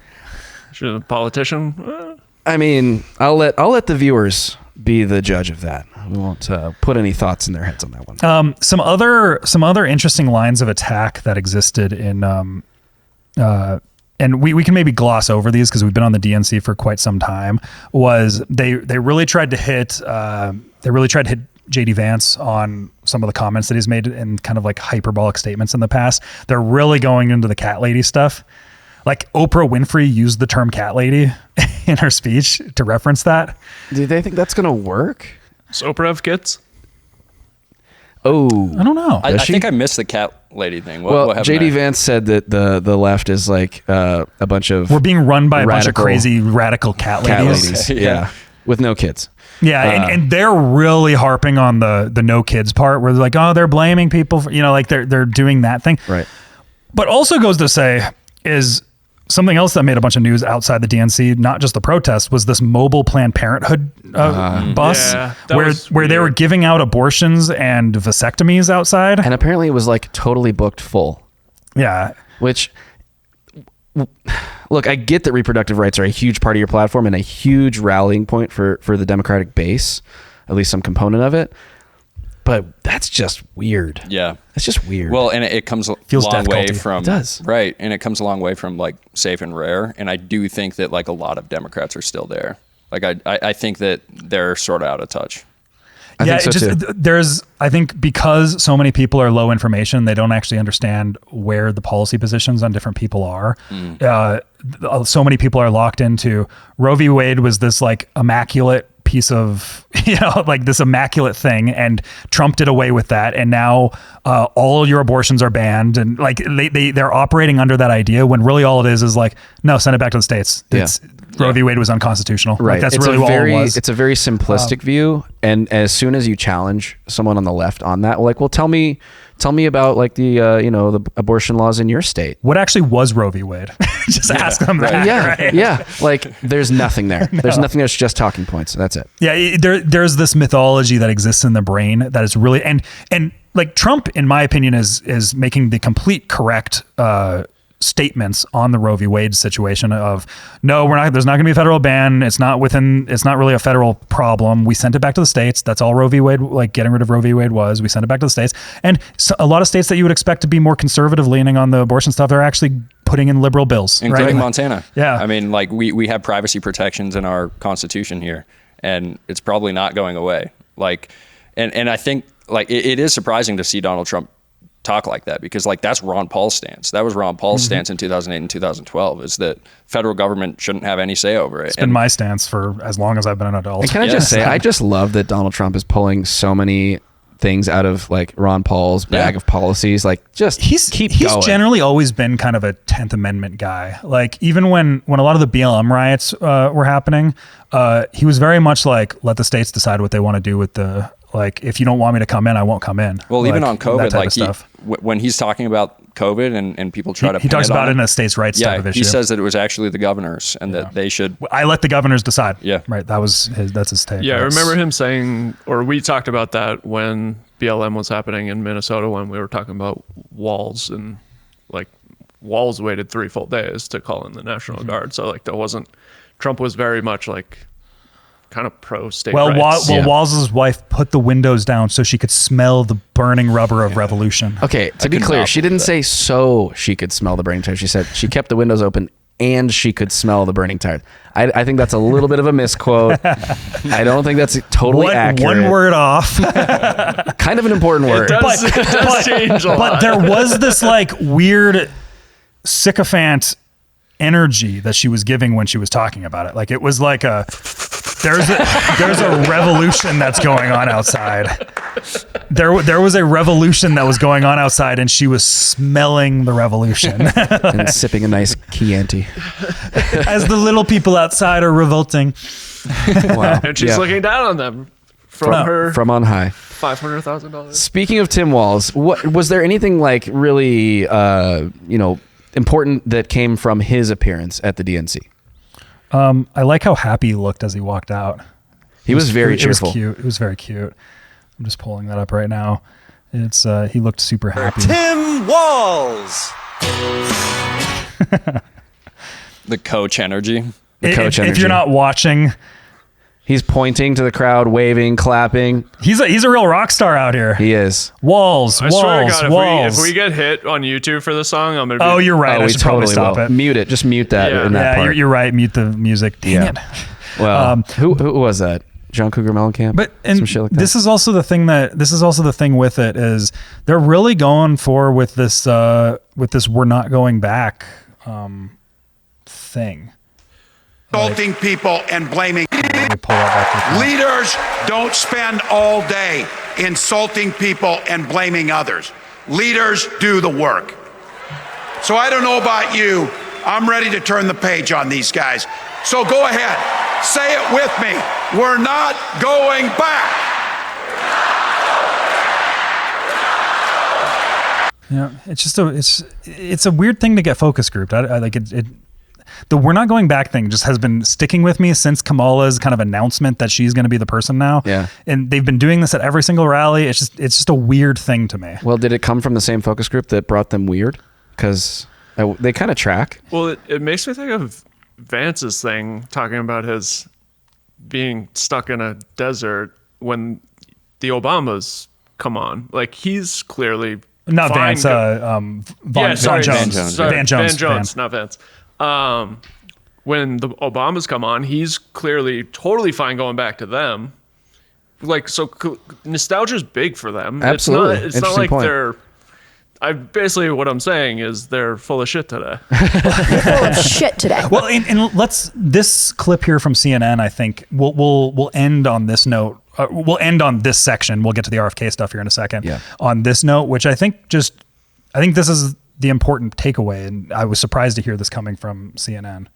In all these speeches, as good as they were, is that she's in the White House right now. Kamala.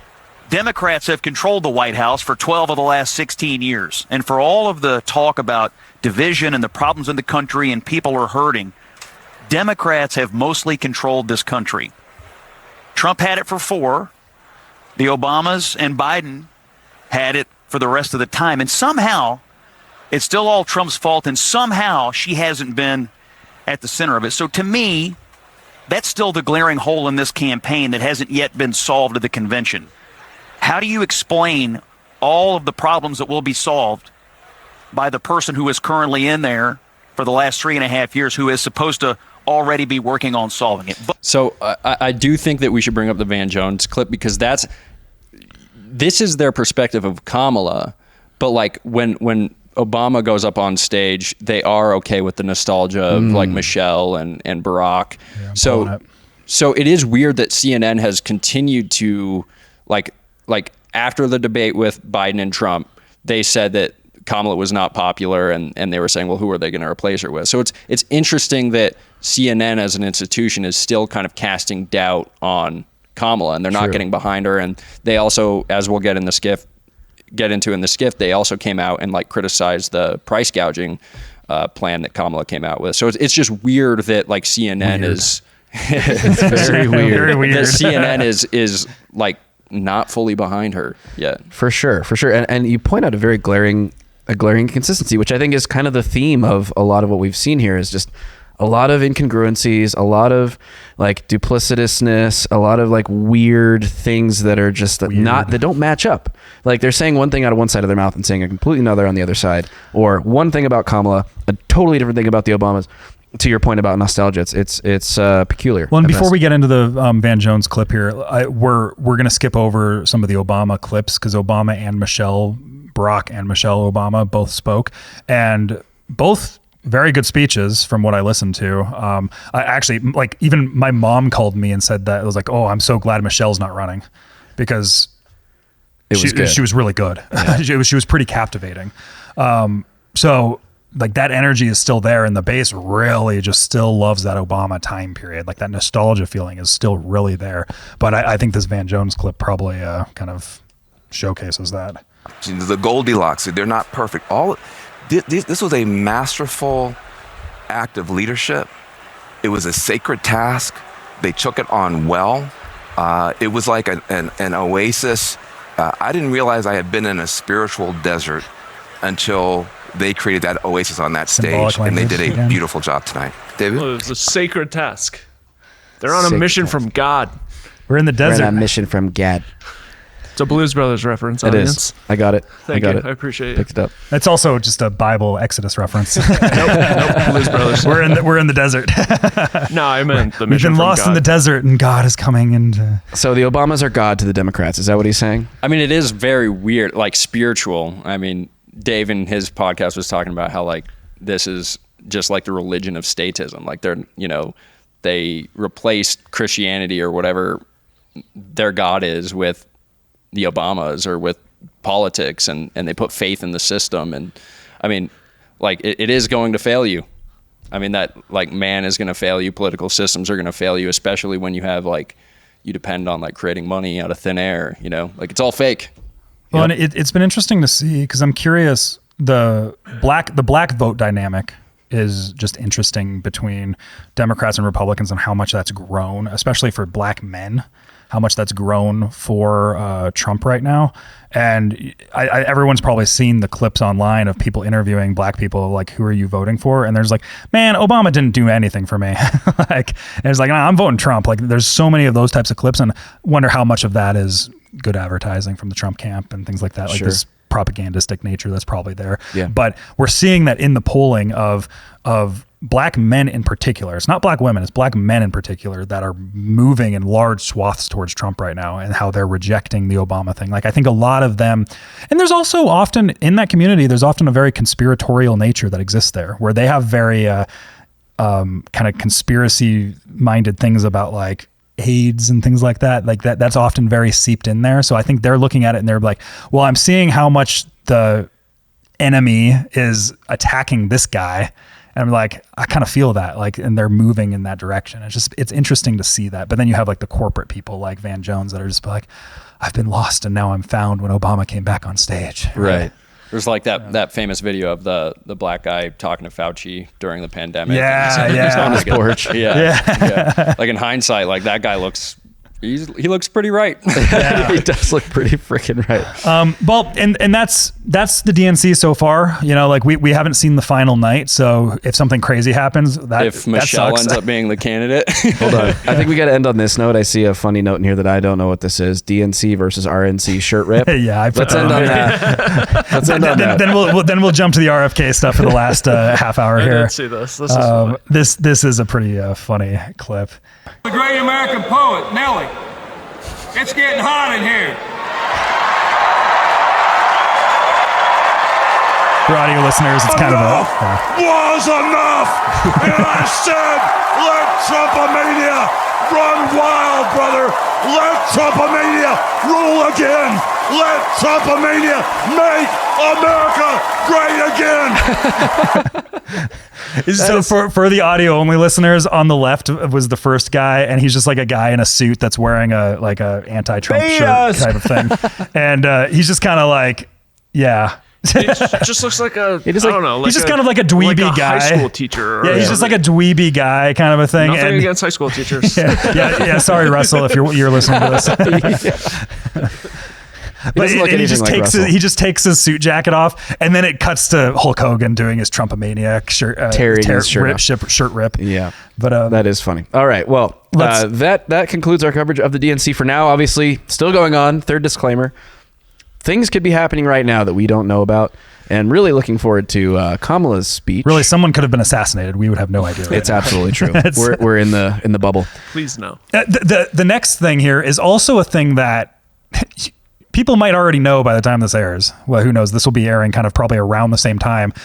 RFK is going to be having a special press conference in Arizona, I believe, tomorrow. So the day that this will be airing. And there's been a lot of rumors circulating around his campaign lately, largely sparked from Nicole Shanahan, his running mate, some things that she said on a podcast recently talking about where the RFK options are. She put forward a few options, and one was like, we could stay in the race, get 5%, and then that gives us official party status, which gives us certain state funding opportunities and all this stuff. There's like $12 million that go, and we can start like a unity party ticket that's under RFK's leadership for future elections. Or Kamala's so bad, and we drop out and endorse Donald Trump and help him fight Kamala. And this all comes on the back of the rumors that were launched presumptively by the Kamala campaign, saying that RFK was courting them for the same thing. And obviously this is like the exact polar opposite of that, but much more in line with I think what we've seen a little bit from the RFK Jr. camp, because like Liam, he spoke at the LNC, RFK Jr. did. He spoke at Freedom Fest. It seems like he's been very active in courting libertarians and conservatives, and has actually had a lot of favor with conservatives, particularly around his stances on the COVID issues. So like, how are you looking at this? What's the likelihood, do you think, that RFK Jr. does make this kind of announcement, especially with Nicole Shanahan's comment? Yeah, well, and Nicole Shanahan did double down on it too. Which is the clip I have pulled up here. Yeah, so that's the Fox News clip, but I think it was yesterday on Dr. Drew's show. She said there's going to be like this huge announcement on Friday, and she said it was going to be I think the way she put it was, it's going to be the most historical event in political history. So like, she's really making this out to be like a huge thing, and people are speculating that, he could drop out, he could replace JD Vance. Remember when the Trump RFK phone call was leaked after the assassination attempt too, and there was very kind words, and Trump's been very kind to RFK, especially in recent interviews. He's said really kind things. And in the past, he was not, like, he was calling him like a communist and stuff like that. Well, also remember back in the day, several decades ago, there was lawsuits between them. Right.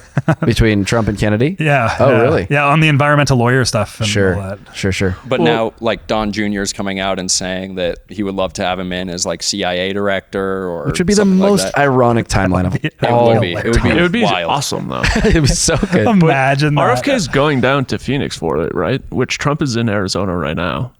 Oh, interesting. So maybe he shows up at a rally. Yeah, I mean, I don't know Trump's schedule. Like, I don't know if he's staying there the one more night, but Trump Arizona. It's an indoor event, right? I hope so. I think that's all. Yeah, because the two of them on one stage. That's dangerous. That's high risk. That's very dangerous. But yeah, our friend Henri Pellerin, he said like it would be the ultimate poetic justice to have RFK be the CIA director. But I think it's more likely like going to be, if he does drop out, it's going to be like FDA or something like that. Yeah.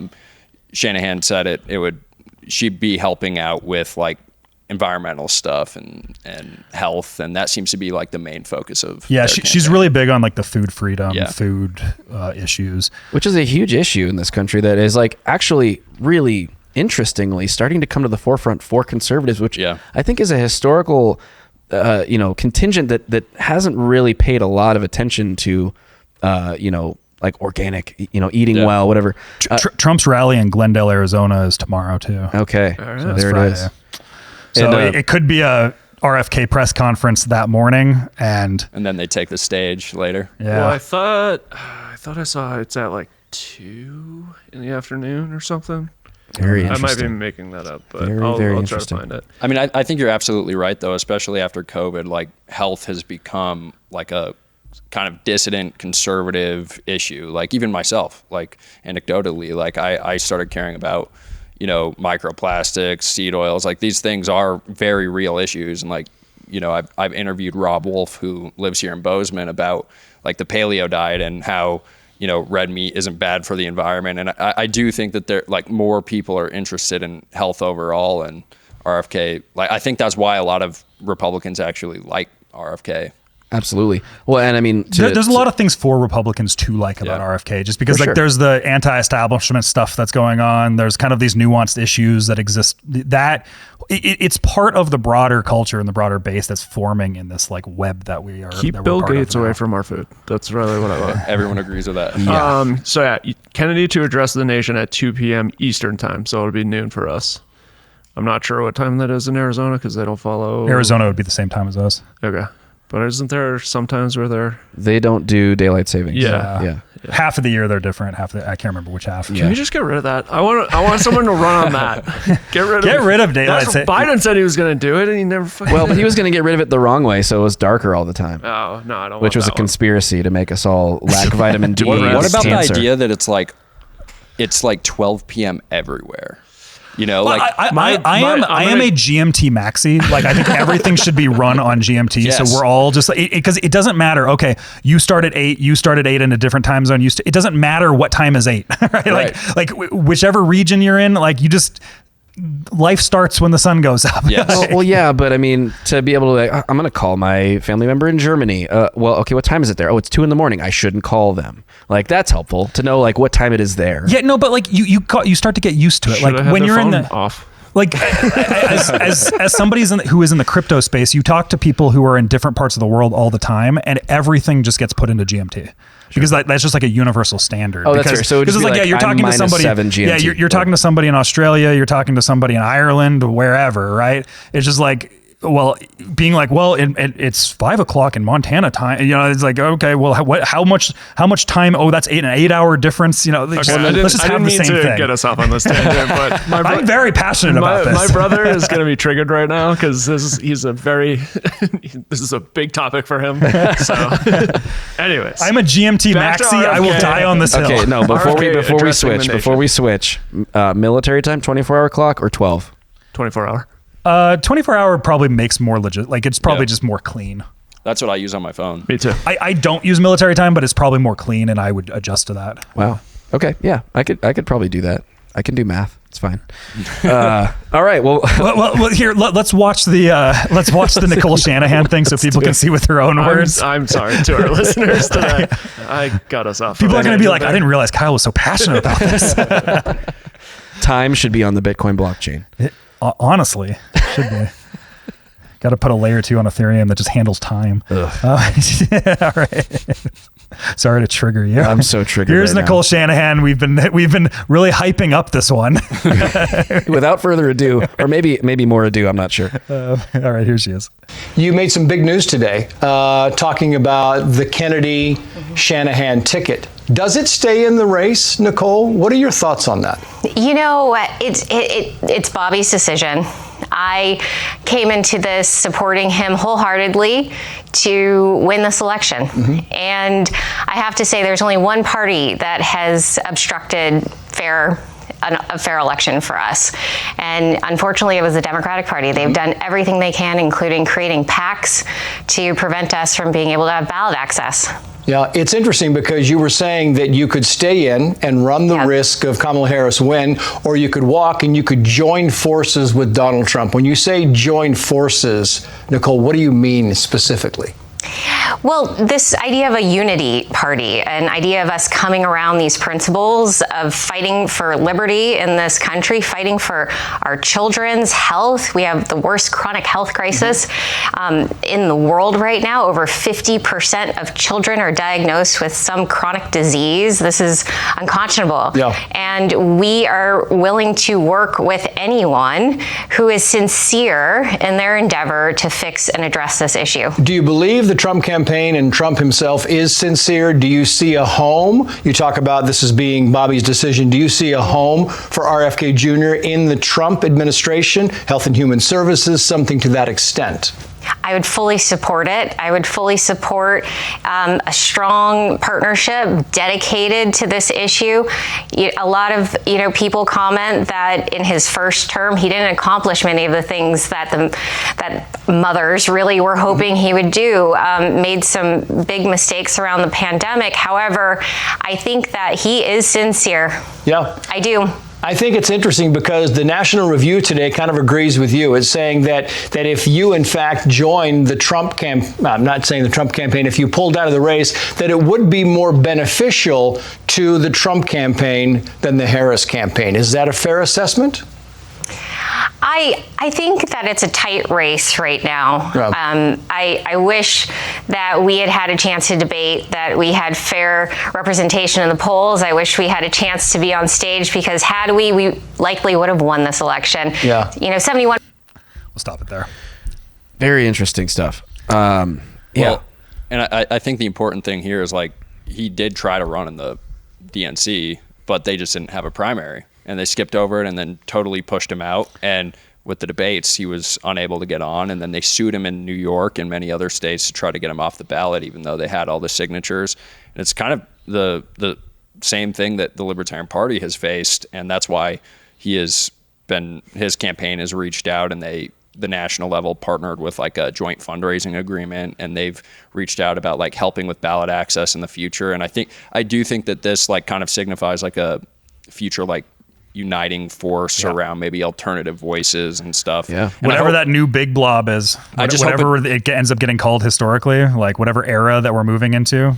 I just hope it doesn't get like I hope it doesn't just become the Republican Party. Like I hope it's like recognized as like a large like swath of the culture, and it could be like a partnership between, like the Libertarian Party or like a new party entirely. Like even Donald Trump came to our convention and asked for us to put him on the ballot as a libertarian. So it does seem like people are kind of dropping partisanship and they care more about ideas. This is a deep, wide coalition. There's a central focal point that exists, that is the Republican Party as a major vector, but they have to rely on these other people. Like there's a network, and there's a bunch of nodes in the network, and they're one big node, but they still have to rely on these other nodes that are outside of it, right? Well, and I think it's really profound with RFK. Like if this does happen, a lot of people were expecting RFK to be like this, like co-opt the movement, and then he ends up being like more left-leaning when he gets elected. Like that's what a lot of people thought that he was. Like he was just appealing to the Trump base to steal their votes and get Kamala elected or something. That was the conspiracy theory around it. But if he actually does drop out and join the Trump campaign, I mean, it seems like it was an honest campaign. That would be huge. I mean, and what would that mean for RFK in some sense, having a shot at inheriting sort of the legacy of this America First movement? Yeah. Well, I think he's going to run again. Like I do too. All the conversations I've heard, like this was in preparation for creating like the like framework or infrastructure for running an independent campaign again, or like launching another party. Like they were talking about running all the way through and then launching a party later. So I think he's definitely staying in, and this probably is just like lending credibility to that campaign. And it'd be crazy to see like Vivek and RFK team up or something in the future. And like Dave Smith's been interviewed he's interviewed both of them. Like you could have libertarians, independents like RFK, and Republicans like Vivek all partnering. I might have to give us a Dave Smith tally the way that Trump we've really been on Dave Smith today. But Dave Smith's awesome, so it's great. Yeah. He's great. But RFK is 70 though, so it's like if he ran again in is he 70? Yeah, he was in his 60s. I mean, he's obviously very fit. He's all there. He's everything Biden is not. So like if he were to run again in the future, like that is going to be used against him. Think of Biden. Now think the opposite. That's RFK. Still old, but young in all the right ways. I mean, Donald Trump's 78. Yeah. So fair. This is one of those things where the age thing, what really matters is how functioning they are. Yeah. Like Donald Trump said that himself. I think it was at the that journalist, that black journalist convention thing. I think it was at that. That was so funny. Where they were asking him about like, would you submit yourself to a cognitive test? And he's just like, yeah, if I get cognitive tests in the future that are like that I'm not fit, then get rid of me. It was basically like that. But right now I'm good and I passed the tests. Trump said that? Yeah, Trump, like he himself said that about himself. He's just like, right now I'm not at the point where Biden is at that point, right? And we can tell, take one. right? Well, probably has, but they haven't released any results to us. It was fine. Everything was great. Listen, folks. I'm great. Yeah. Well, very interesting stuff. I really can't wait to see what happens tomorrow when this episode comes out. Hopefully we're well. Do you think he's going to drop out and endorse Trump? I mean, that's what it seems like. I don't think they'd have Shanahan out there saying it and nodding. I think the question is just like what's announced. Like she's really making, like, the suspense is real, and I feel like there's going to be something in addition to just the fact that he's dropping out. Like, that's huge in itself, because I wouldn't have expected that 2 months ago. But I think they're going to, if not tomorrow, they will announce shortly after in like to what extent he's joining the team. Like if he's going to be on the campaign, or they might even launch something in the future, like a rally or something, or a podcast. Last question. How do you think that RFK's base and his campaign staff would feel about a decision like this? I think at large, it's going to be the same thing. It's going to be a very similar thing with like libertarians, where Trump has courted quite a bit of libertarians, but there's always like those like stickler holdouts. They're like, grr, grr, that type of thing, where you're going to have that with RFK too, where there's certain gripes that they have with Trump or whatever, but like, and RFK not having those gripes is why they like RFK over everybody else. And so you're going to have these people who are like, I'm just not voting this election. I've been betrayed. You're going to have a little bit of that. But I think at large, the Venn diagram is big enough on both of them where it's going to be just overall net positive. And we all know Kamala loves she probably is not going to love this Venn diagram very much. But I do think it demonstrates exactly what the Libertarian Party needs, like the ability to recognize the political realities in front of you, where like you said, there are plenty of libertarians who have said like, no, they're running till November and they think that they have a chance, and they have sworn off the opportunity of actually joining like a Trump administration. Like our current presidential candidate for the Libertarian Party said that no true libertarian would partner with Trump or join his administration. Retarded. Yeah, it's so dumb. And the thing is gay like and retarded. It's gay and retarded. and the thing is like I would hope that the RFK base would see like, this is actually how you can affect change. Like if he becomes like the head of some cabinet, like this is how you're going to get your policies enacted. Well, like an independent candidate's not winning. Think about this coalition. Tulsi Gabbard, former Democrat. Yeah. RFK, heir to the Kennedy legacy and dissident of the Kennedy family, right? Vivek Ramaswamy, this like newcomer that's just like really high energy, who's like this tech pharmaceutical guy. You got the Silicon Valley, Elon Musk, Peter Thiel, A16Z, right? You have the libertarians. Like, look at this net. This is such a massive net right now. What a banger coalition there. Yeah, like, it's crazy. And what an opportunity to bring more conventional conservative Republicans around to more libertarian ideas, to broaden their perspective, to open their eyes to new things like food, health, and all the stuff that comes around this. Like, it really is a powerful coalition, and it could have really tremendously positive impacts for the long run in the country. Well, and this is the thing about Venn diagrams, right? First of all, it's 3 circles. First of all, well, you can have as many circles as you want. I only think of it as 2 circles. Oh, that's fair. But you have all these different circles, and what you're going to end up having is there's going to be some compromising of beliefs, but you're going to see people in this wide culture start to gravitate towards the center of whatever all of these Venn diagram, like this Venn diagram is, and you're going to start to see. So like, people aren't going to be as libertarian as the libertarians want, or people aren't going to be as like super effective accelerationists as like the AI people want or whatever.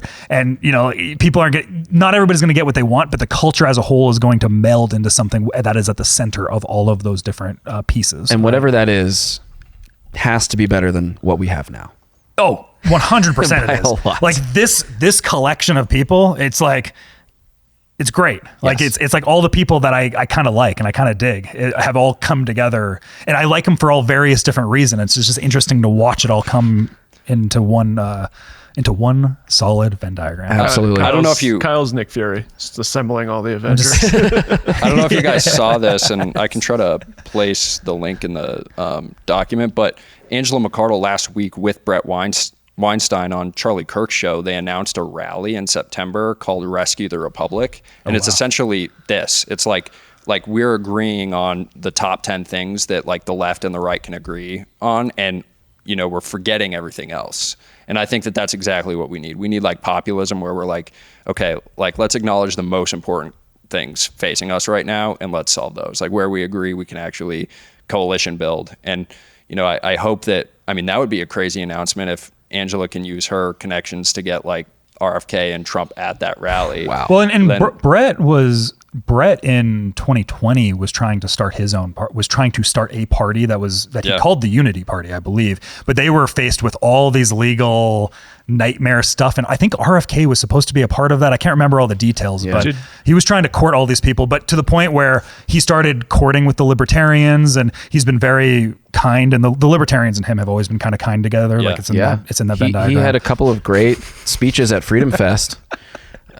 I just love Venn diagrams, man. What do you say? I'm going to get you a Venn diagram shirt or a hat. Just me and Kamala obsessing over Venn diagrams. Yeah, it's you on one side, Kamala on the other, and then love for Venn diagrams in the middle. That's such a good shirt.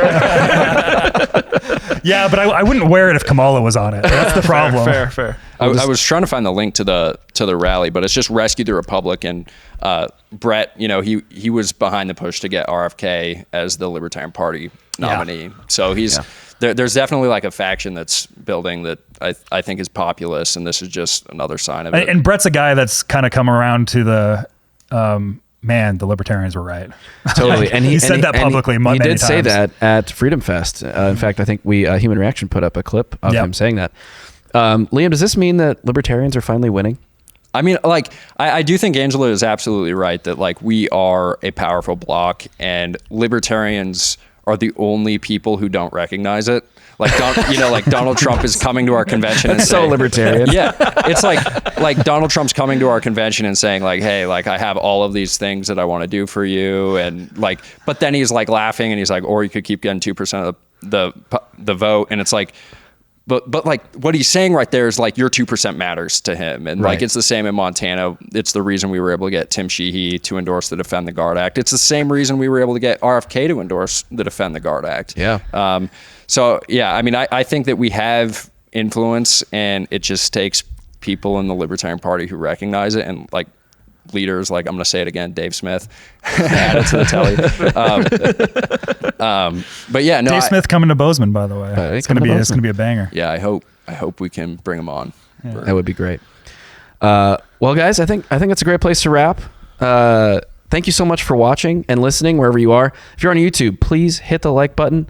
Please make sure you're subscribed to the show. We're almost at 1,200. We're almost at 1,200. We're doing so good. We're also trying to get our friend Liam increase in his subscribers on YouTube. So go follow the Liam 1,200. The Liam McCollum Show. Congratulations, guys. No champagne. No champagne. Not this time.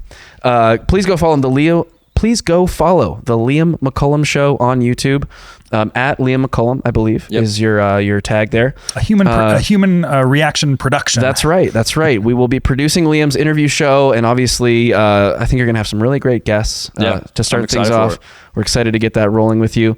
Liam, thanks so much for joining us today. Thank you, guys. You are the only libertarian that can talk to a woman for 15 minutes and still have her like him at the end. We appreciate That's a quote from Dave Smith. That's a quote from Last one to on the the board. tally. Brian McWilliams was like, but not 16. 16 minutes is too far. That's when you mention the Fed, and then that's when everything goes off the rails. For Kyle Mack, for Bennett, for our wayward friend David out there in the field reporting on Epstein's lost client list, I am Joe Sheehan. This is Human Reaction, and we really appreciate you for watching. We'll see you in the next one. Thanks for tuning in to Human Reaction. Please be sure to like, follow, subscribe, and give us a review on your podcast platform of choice. And if you want to become a member and support the show financially, check out humanreactionpod.com. And remember, I'm going to get you a Venn diagram shirt or a hat. Just me and Kamala obsessing over Venn diagrams. Yeah, it's you on one side, Kamala on the other, and then love for Venn diagrams in the middle.